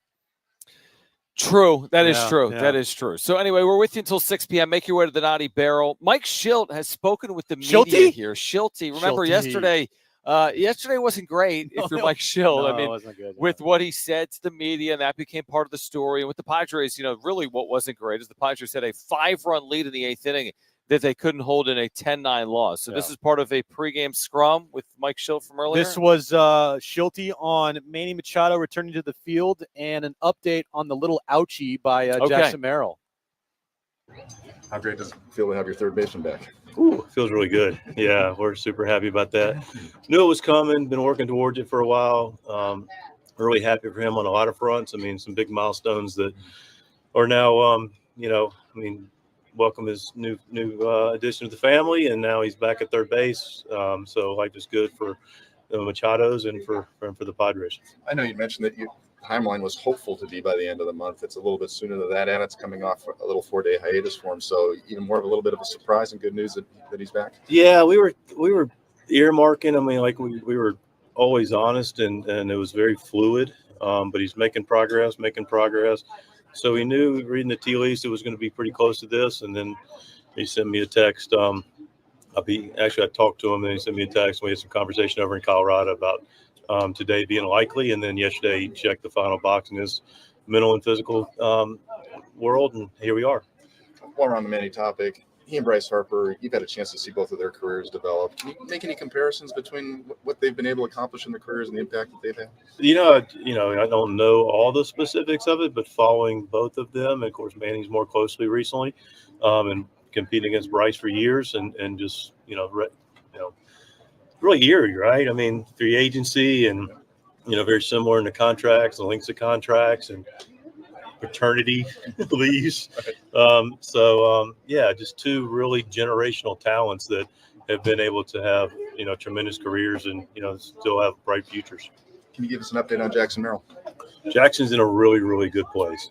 And we're going to continue to be mindful of, the fact it's early in the year and just want to make sure with the lower half extremity that he's going to be okay. So he's going to move around today. He feels great. I'm so happy that he's, kind of pounding the table to be in there, which is great. I love the fact that it looks like we're getting this behind us, but I want to make sure it's behind us because I don't want to look up and do something that's not smart and prudent and have the guy out that's a big part of our club for any extended period of time. So we'll see what's availability today, but he's coming in and it's trending upward. All right, you've heard me say this before. It has nothing to do with Mike Schilt. Jim is an idiot. Let me explain why. Okay, so it wasn't more than he is a goldfish in a fishbowl. It wasn't more than 30 seconds before we played that Mike Schilt audio that I said, man, if I could go for a water or a kombucha, he goes, oh, I'm so hungry. And I go, I'm so thirsty. So we're playing that sound. I'm looking at my computer. A waiter comes over and says, do you need anything? I'm looking down. Jim immediately says, no, we're good. And then the waiter walks away. I'm sorry. And here we are. Here, do you want me to? Here, yeah, I got that. I got an idea. All right. So the waiter over there, I'll track him down. But he was just here. So? And you said no, even though I said yes. I'm sorry, John. It's all good. I'll get over it. I panicked. I panicked? 100% panicked. I don't know why, but I just did. You're like, no. We definitely, the last thing we need is something. I'm like, no, we're good. No. And then he raced off, and here I am. I'm like, I could use some French fries right now. Well, then why didn't you say that? I don't know. Why didn't you say that? Stupid. Mike Schilt is happy to have Manny Machado back on the team. That's a developing story. And Jackson Merrill could not be in a better place, even though he is going to miss his second consecutive game. So obviously they're being cautious with Jackson Merrill for whatever reason. And obviously they're excited to have Manny Machado back in the field. I would be disappointed if Schilt doesn't use Little Ouchie at least one more time this season. I need every time a little ouchie. Every time a player gets a little nicked up or misses a game due to some type of injury, I better hear Mike Schilt say, yeah, he's a little ouchie. He'll be fine. Little ouchie? Would you say like Tommy John is a little ouchie, or where do we cut it off? If you're going to miss a year, is it a legitimate injury? Like, he has to have surgery. If it's a little ouchie bone, is it a little? I guess a little ouchie is not going on the IL. Then it's a big ouchie. A little ouchie. Yeah, it's a big little ouchie. Little ouchie? Dude, well, he is a character. Dude, his Schiltisms, man. It's crazy. It hasn't even been a month. I know. And tell you what, man, this team better win. Yeah, exactly. Are you going to want to hear that if they're 18 games under 500? Nobody's going to want to hear that if they're losing and they're 10 games under or they finished 500 this year. Little ouchies and nicknames and the Schiltisms are going to get a little tired if this team doesn't win. By the way, the moves they made today, obviously Machado off paternity, and that's the most significant move. They've added a hard-throwing reliever as well in Jeremiah Estrada. They have optioned Randy Vasquez, who didn't pitch effectively really either of his starts, and Matt Batten. And that's less about Batten and more about what Machado's off the paternity list. But also speaks a little bit to the depth issues that the Padres are experiencing. Right. But some change today, again, calling up a right-handed reliever in Jeremiah Estrada. And Manny Machado missed 4 games. I'm really curious. I am assuming, you said this earlier, there's no excuse for Machado, obviously. If he's in the field, he's in the field. If he's playing, he's playing. I'm fascinated to see what he looks like. Is it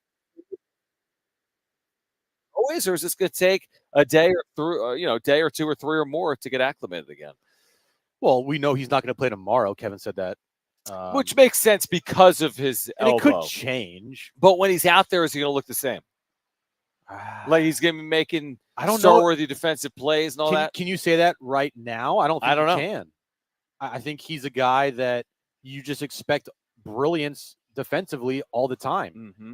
And it's not fair to expect it right away, I don't think, coming off of this injury. And this is the first time in the field that he's played all year long, including spring training. He didn't play one game this is his first time all year long that he has played in the field. Not once in spring training.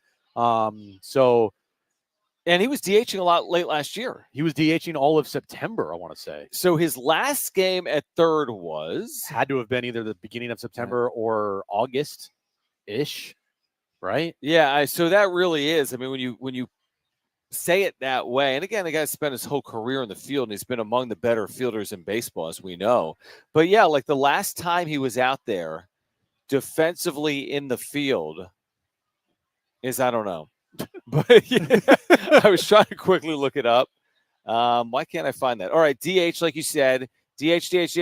His last time in the field, August. Okay. August 31st. You may remember that home game against the Giants, the 7-2 loss. Yeah. Where were you when? His last August to April. Yeah, it's been a while. It's been a minute. And if Manny Machado doesn't make those diving plays, fall into his right, throw across his body, throws that are perfect to the first baseman, then you'll tweet out, "Be better, Manny." Yes, you have to be better, Manny Machado. I haven't played in the field in forever. You need to be better third baseman. I just expect him to make all the right plays, the easy plays, and it's good that he's back in the field. Now the question has become, because we talked about, all right, when he returns to the field, who is this team's DH? This team has no DH as of right now. So you're going to minimize that, and I'm being serious. I mean, now Graham Pauley actually has an opportunity because you have a full-time DH spot that you didn't have. Can you give him 10 games, give him 40 plate appearances, and say, let's just look up then? We're not going to – don't be so worried that 1-0 for 4 means you lose your job. Let's give you 2 weeks. Let's see what you can produce for us playing DH for this team. Yeah, it gives him an opportunity for sure. Jerkson Profar, if he's going to continue to hit like this, then it opens up a spot for Jose Azocar, who you could argue is a better defender than Jerkson Profar. So it does open, obviously, up that DH spot. Whoever's going to take it, it's up to the players to determine that. But, yeah, gives Graham Pauley an opportunity. Jerkson Profar will, I'm sure, see some DH time as well when he's not in the field. But yeah, this team, we'll see how it goes, and that's why I kind of the other day was like, hey, Garrett Cooper is out there, why not go out and get Garrett Cooper once Manny gets back in the field? It kind of just makes all too much sense. Well, guess what? Manny's back in the field now, so now it even makes more sense if you're going to have another spot there to use for your DH. By the way, Aaron Nola, the starter tonight for the Phillies. We had Tom McCarthy, Phillies TV, on earlier. He spoke to how good the Phillies rotation has been this year, almost historically good. The best Phillies rotation in over 100 years through the month of April. Austin Nola. Yes. No, Aaron Nola. Yeah, give it to us. Not Austin was not our Austin Nola, right, but exactly. Right. Aaron Nola in his last 4 starts has a 1.67. And Manny Machado in his career off Nola has 1 hit and 14 plate appearances. Is that good? So this is elite starting pitching that the Padres are going to be facing. And by the way, the Padres lineup by and large has performed fairly well. Even 9 runs yesterday. They've had the big innings. They've had the good performances, even against good pitching. So it's on the Padres now. Yeah. The first month of the year. What do you want? The lineup? This is going to be a tough series. Very tough series. The Phillies are playing really good. Yep. And you're facing Nola tonight, Suarez on Saturday night, and then you are facing Taijuan Walker making a season debut on Sunday. So you're facing 2 lefties and one of the best right-handed pitchers in baseball right now. Now, you do counter that with a pretty good 1-2 yourself with Musgrove on Saturday and Michael King on Sunday. But this is why yesterday felt so big, John. You're going to have to play good baseball here versus some really good teams and some really good pitchers. And I just hope at the end of the month don't look up and stay out 2 games under 500. Yeah, again, I heard Darren earlier, and I agree with the assessment. We've been saying the same thing. I don't have an amazing feel. Like I've said since day one, I would be cautiously optimistic over cautiously pessimistic. A year ago, maybe I would have told you cautiously pessimistic, glass half empty. This, to me, still has a glass half full feel, but I don't have a full read. If you told me right now it's 86 wins, I buy it. If you told me right now it's 76 wins, I buy it. That's where I am. We've seen good, we've seen bad, we've seen between, and they've shown me something. They really have. They've shown me heart. I think that's fair. Yeah. They've shown Grit. resiliency. Yeah. But they've also shown us yesterday, which happens over 162 with teams. So I don't have a great feel. I'm not going to come on the air today and be like, gotta win tonight because, or if they don't, here's what's going to happen. But I'm fully convinced they could either go 76-86 or 86-76, and I don't know which of those two teams they're going to be. Well, they could also go in between that and go 500. They're between that. I mean, I'd be surprised, mildly surprised, if they weren't between 76 wins and 86 wins at the end of the year. They're not a bad team. They're not. They're not a great team. They're not. It's hard for me to even say they're a good team, truly. They're kind of just in between. They're just right now middle of the pack, a tough division, and also a tough National League with a lot of teams. Whoever in the National League East that doesn't win the division, the second team is going to be a wild card. And so now you only have 2 spots there. And you would expect one of the other teams in the National League West, whether it be the Giants or the Diamondbacks, maybe to step up and get hot at some point. Dodgers are going to be there no matter what. It's just that it's a tough National League, and I don't know what the Padres are, but I can't sit here and say they're a good team because they're 500. They're 14-14. They've displayed qualities of what a good team is, but they've also displayed qualities of what a bad team is. And it's kind of just we're kind of in a wait and see mode of what this team's truly going to be this season. And how long do we wait and see? It's a fair point. I mean, things change so quickly in baseball where you're one sweep away from what they did last year to the Texas Rangers. Like, hey, we're in it. And then we're buyers at the deadline. Or you're getting swept by the Pittsburgh Pirates away from saying, who is this team? Yeah. They're not any good at all. And again, probably they're somewhere in between. But it's not just Phillies Reds the next 6 games. It's everything that's to come here. It's a challenging, I'd say, 30-game stretch. And it really is. I mean, it's a very challenging 30-game stretch. And well, I always would say that there are like markers: Memorial Day, July 4th, Labor Day. Yeah. And you kind of look up and like, where are you? And we're going to get to a point in May. Well, we'll look up. It'll be Memorial Day. And, are they 2 games behind the Dodgers, or are they 9 games behind the Dodgers? Are they 2 games out of a playoff spot, or are they 2 games in front of the last playoff spot? Yeah. So there's still time to figure out who they are. But, yeah, I'm with you. I mean, here we are, 28 games is a good amount of games. It's over 1/6 of their schedule. And I really have no clue who they're going to be. And just because they might be an average team, still, to me, doesn't mean that the expectations of making the postseason shouldn't be there, because that's what they are. That's the expectation for this season. Whether they like it or not, they put that on themselves. They have to make the postseason this year. So they might be just an average team right now. They might be an average team for the entire year. But that still doesn't take away the fact that if they don't make the postseason, it will be considered a failure of a season in my mind, because the expectation is set. It's postseason. And if they don't make it, then that's a problem. You can't just, at the end of this year, if they go 82-80 or 81-81, and they have some nice things, and Jackson Merrill emerges and he becomes a guy. But he finished second in National League Rookie of the Year voting. I don't care. The expectation is set regardless. And I don't care about injuries. I don't care about anything. If they don't make the postseason, it's a failure of a year. Plain and simple, in my mind. We have a developing story. It involves the sky.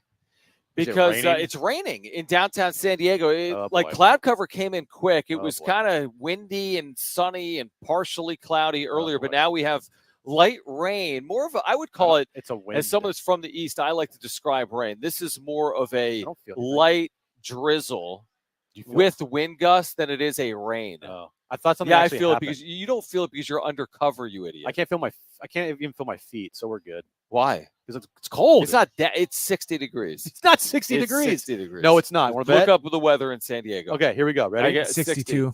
Thank you. It's warmer than 60. Right? Yeah, whatever. What's it say? It's 63 on Jim's phone. You know what? On the other side, we'll keep you updated on whether it's raining or not. Padres Phillies supposed to get underway at 6:40 tonight. Why did Lamont Butler ultimately choose the University of Kentucky? We have the details on the other side. Plus, Jim's back page with you until 6 p.m. Get to the Naughty Barrel downtown. It's Jon and Jim.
All right, why did Lamont Butler ultimately choose the University of Kentucky? We've got the details next.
All right, this update is brought to you by Progressive Insurance. Padres and Phillies 3-game series starts tonight at Petco Park.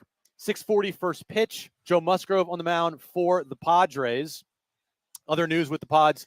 Manny Machado, he is back from his paternity leave, and he is starting in the field today at third base. First time this season, first time since last August after he got surgery this offseason. Aztecs News, Lamont Butler just announced it on Instagram or on social media that he is committing to the University of Kentucky and for the transfer portal there. And the NFL draft round 2 is underway. Yesterday, first overall pick went to Caleb Williams and the Chicago Bears. No big surprises besides that number 8 with Michael Penix Jr. going to the Atlanta Falcons. This update has been brought to you by Progressive Insurance.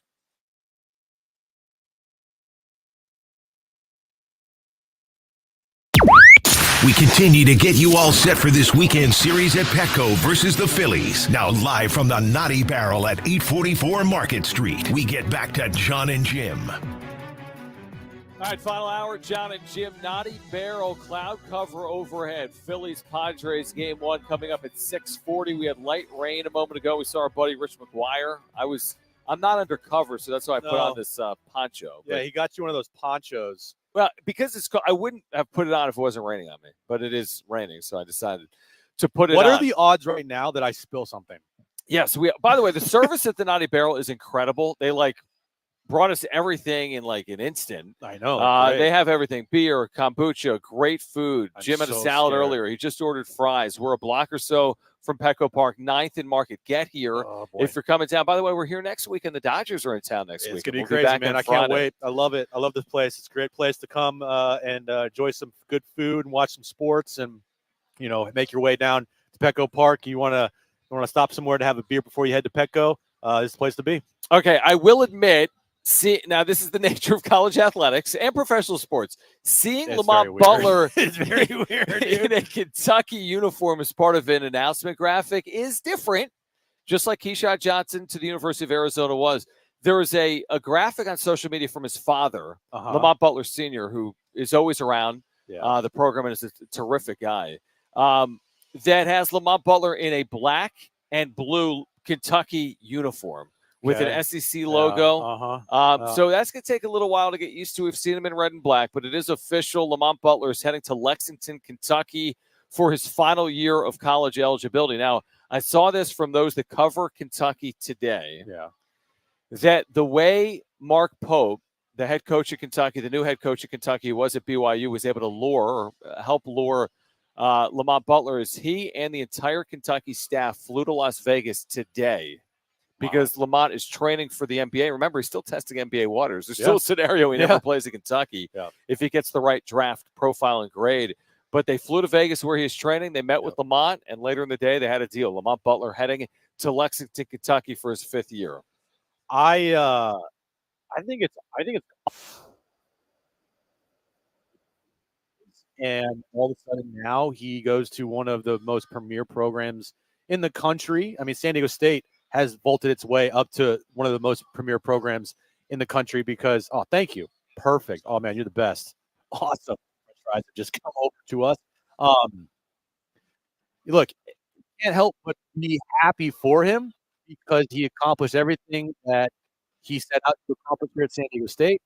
He helped lead this team to a national championship game. And now he goes to, like I said, one of the more premier basketball programs in the country in Kentucky. And good for him. Get the bag, man. Go get as much money you possibly can. And nothing but, love and respect for what Lamont did. Yeah, no, I agree. I mean, it's different. 2 years ago, they're in that national championship game. They have 9 players on the rotation or in the rotation. All of those players will no longer be players for San Diego State. You still have a Guicaro, who's a coach. And you still have players that are on that roster, Elijah Saunders, Miles Byrd. But think about this real quick. Sorry to cut you off. But, Lamont and Micah and Keyshawn, they went to Kentucky, Arizona, and Ohio State.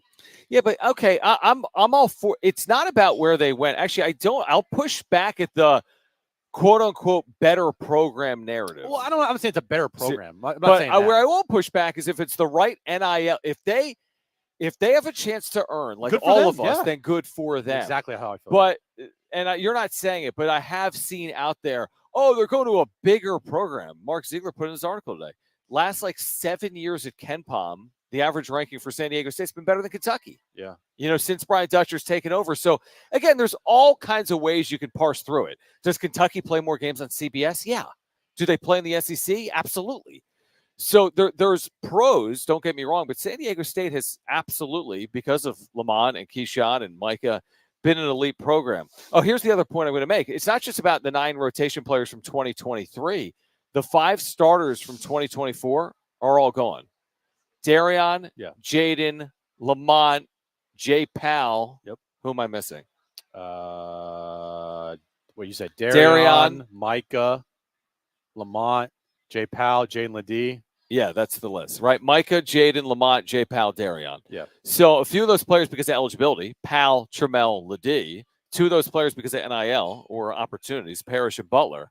With all that being said, Reese Waters is a starter for this team. Yep. Not at the end of the year. He hopefully will be back. Miles Byrd played big minutes. Hopefully will be back. We had him on yesterday. It sounds like he'll be back. Elijah Saunders, big minutes, will be back. Yeah. Miles Heide played minutes, a couple hundred minutes, even with Jaden Ledee on the team, will be back. So the more things change, what's the saying? Adapt or die. Yeah, adapt or die. And it's not just San Diego State going through it. I'm already excited for next year just to see how this team is going to look because I think they have some really good pieces.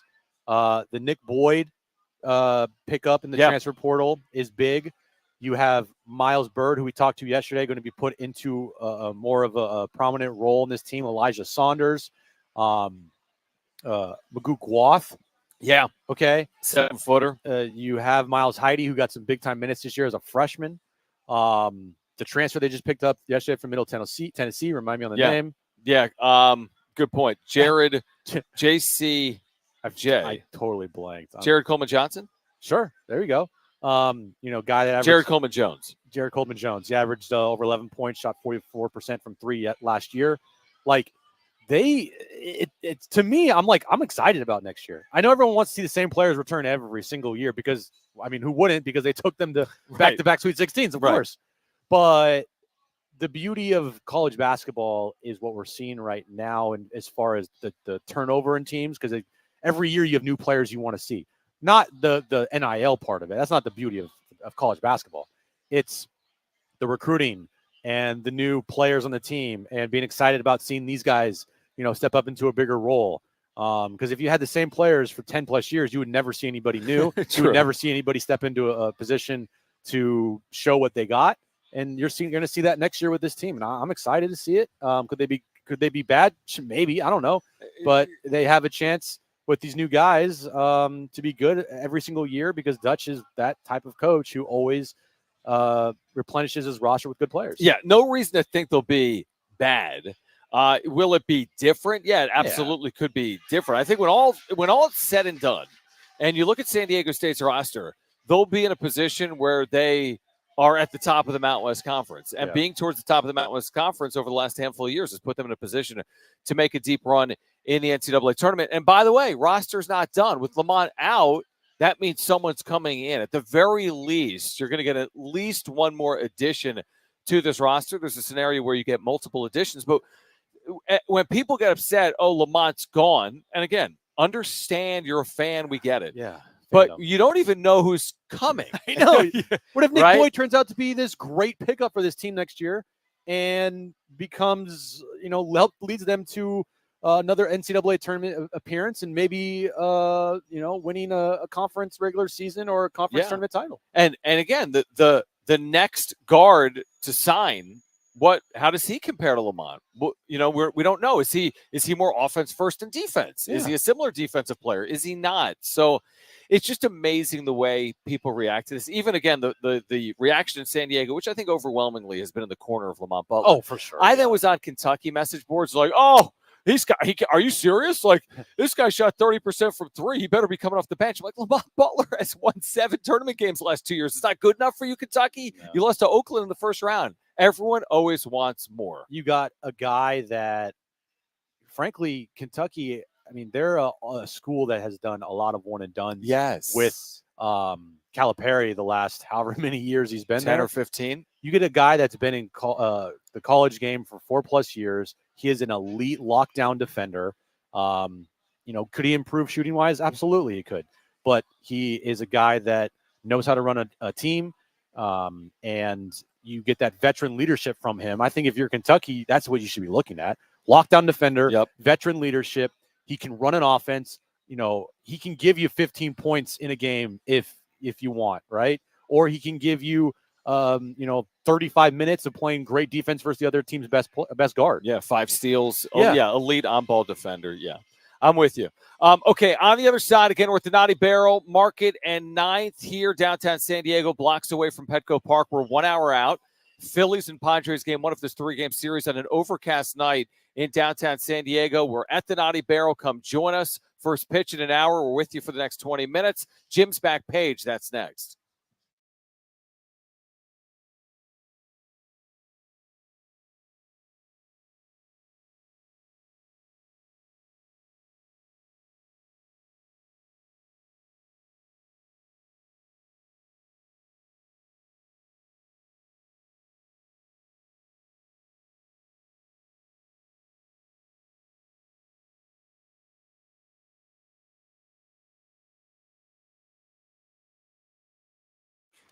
All right, so imagine waking up this time next week and being 100% debt-free with no credit cards, no car loan, or personal loan. Hey, guys, it's Schaefer. Loan Pronto's Equity Express line of credit can make it happen. Homeowners are turning their home equity into cash almost instantly with Loan Pronto's AI-based system. You can get approval in about 10 minutes with almost no documentation, no appraisal, no hassle. You can get hundreds of thousands of dollars out of your home. And you can use that money to pay off all your other loans. The average homeowner saves over $850 a month doing this. And listen, your home value is way up, and you can use that to wipe out all those credit cards, get some money for home improvement. Literally hundreds of thousands are at your fingertips, and approval is just minutes away. Call now, 619-207-4336, 619-207-4336, or loanpronto.com, 619-207-4336, NMLS 1661781, subject to lender approval, equal housing lender.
The Phillies are in.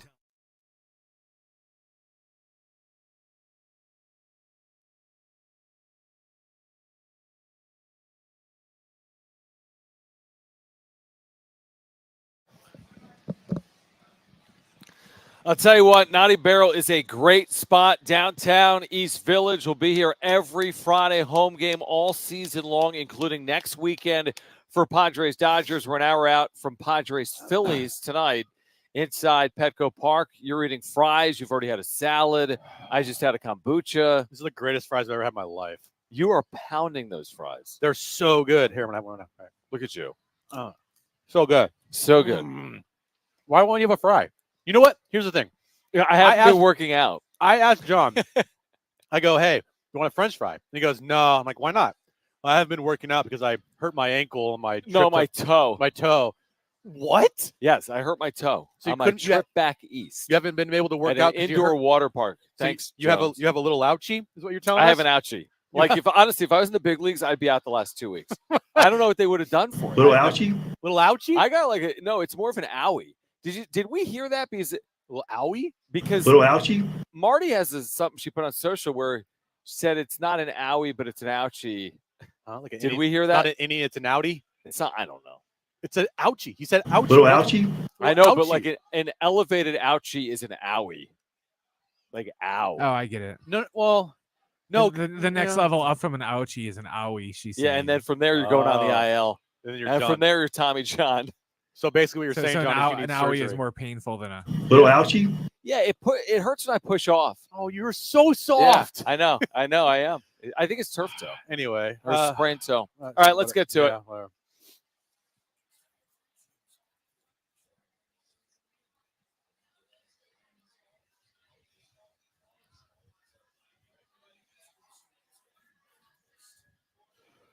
So Brent sent me this earlier today, and these are the greatest shoes I've ever seen in my life. Okay.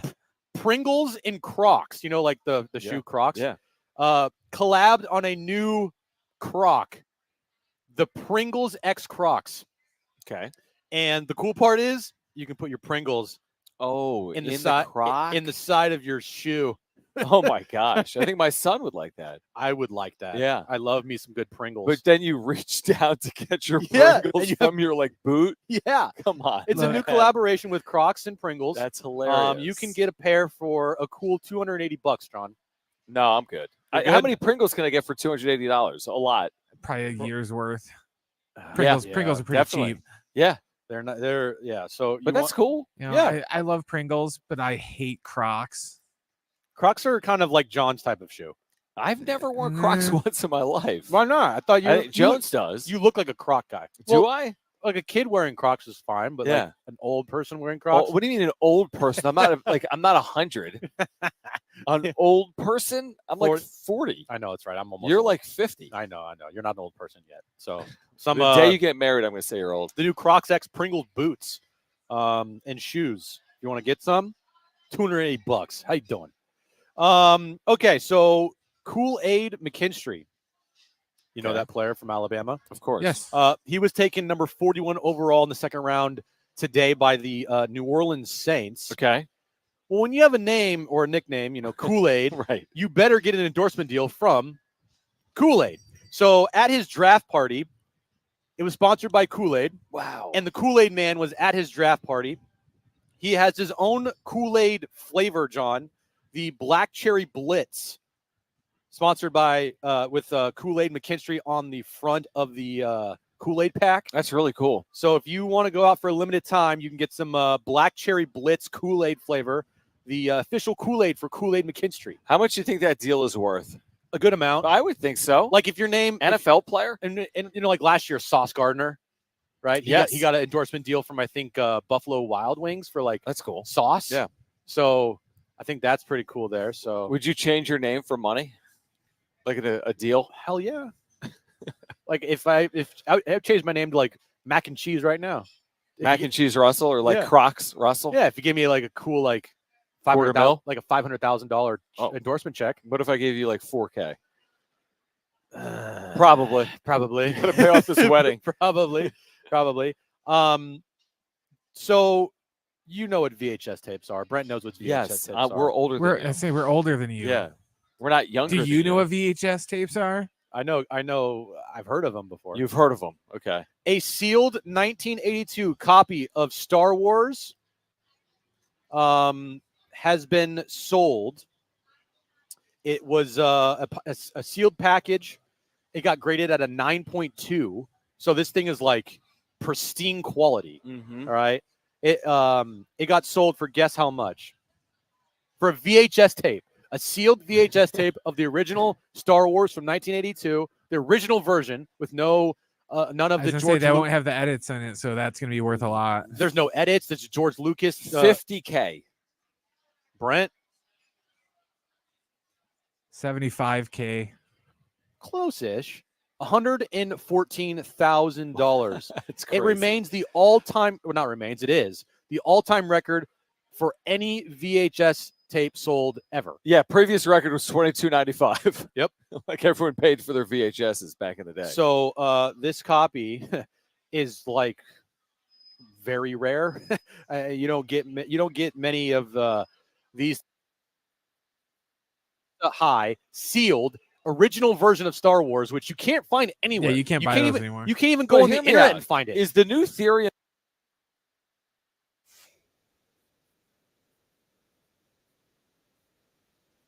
So 1% of your stuff could eventually sell for $100K or more. Yeah.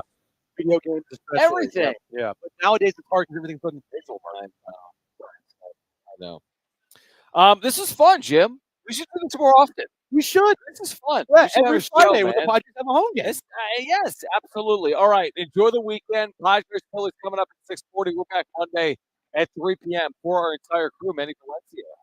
Engineering down here for Brent Sperry. If you missed anything, sportssd.com, iHeartRadio app. Swing by the Naughty Barrel this weekend downtown in the East Village. For Brent and Jim, I'm John. Keep it locked to San Diego Sports 760. Okay. Jim's eating fries.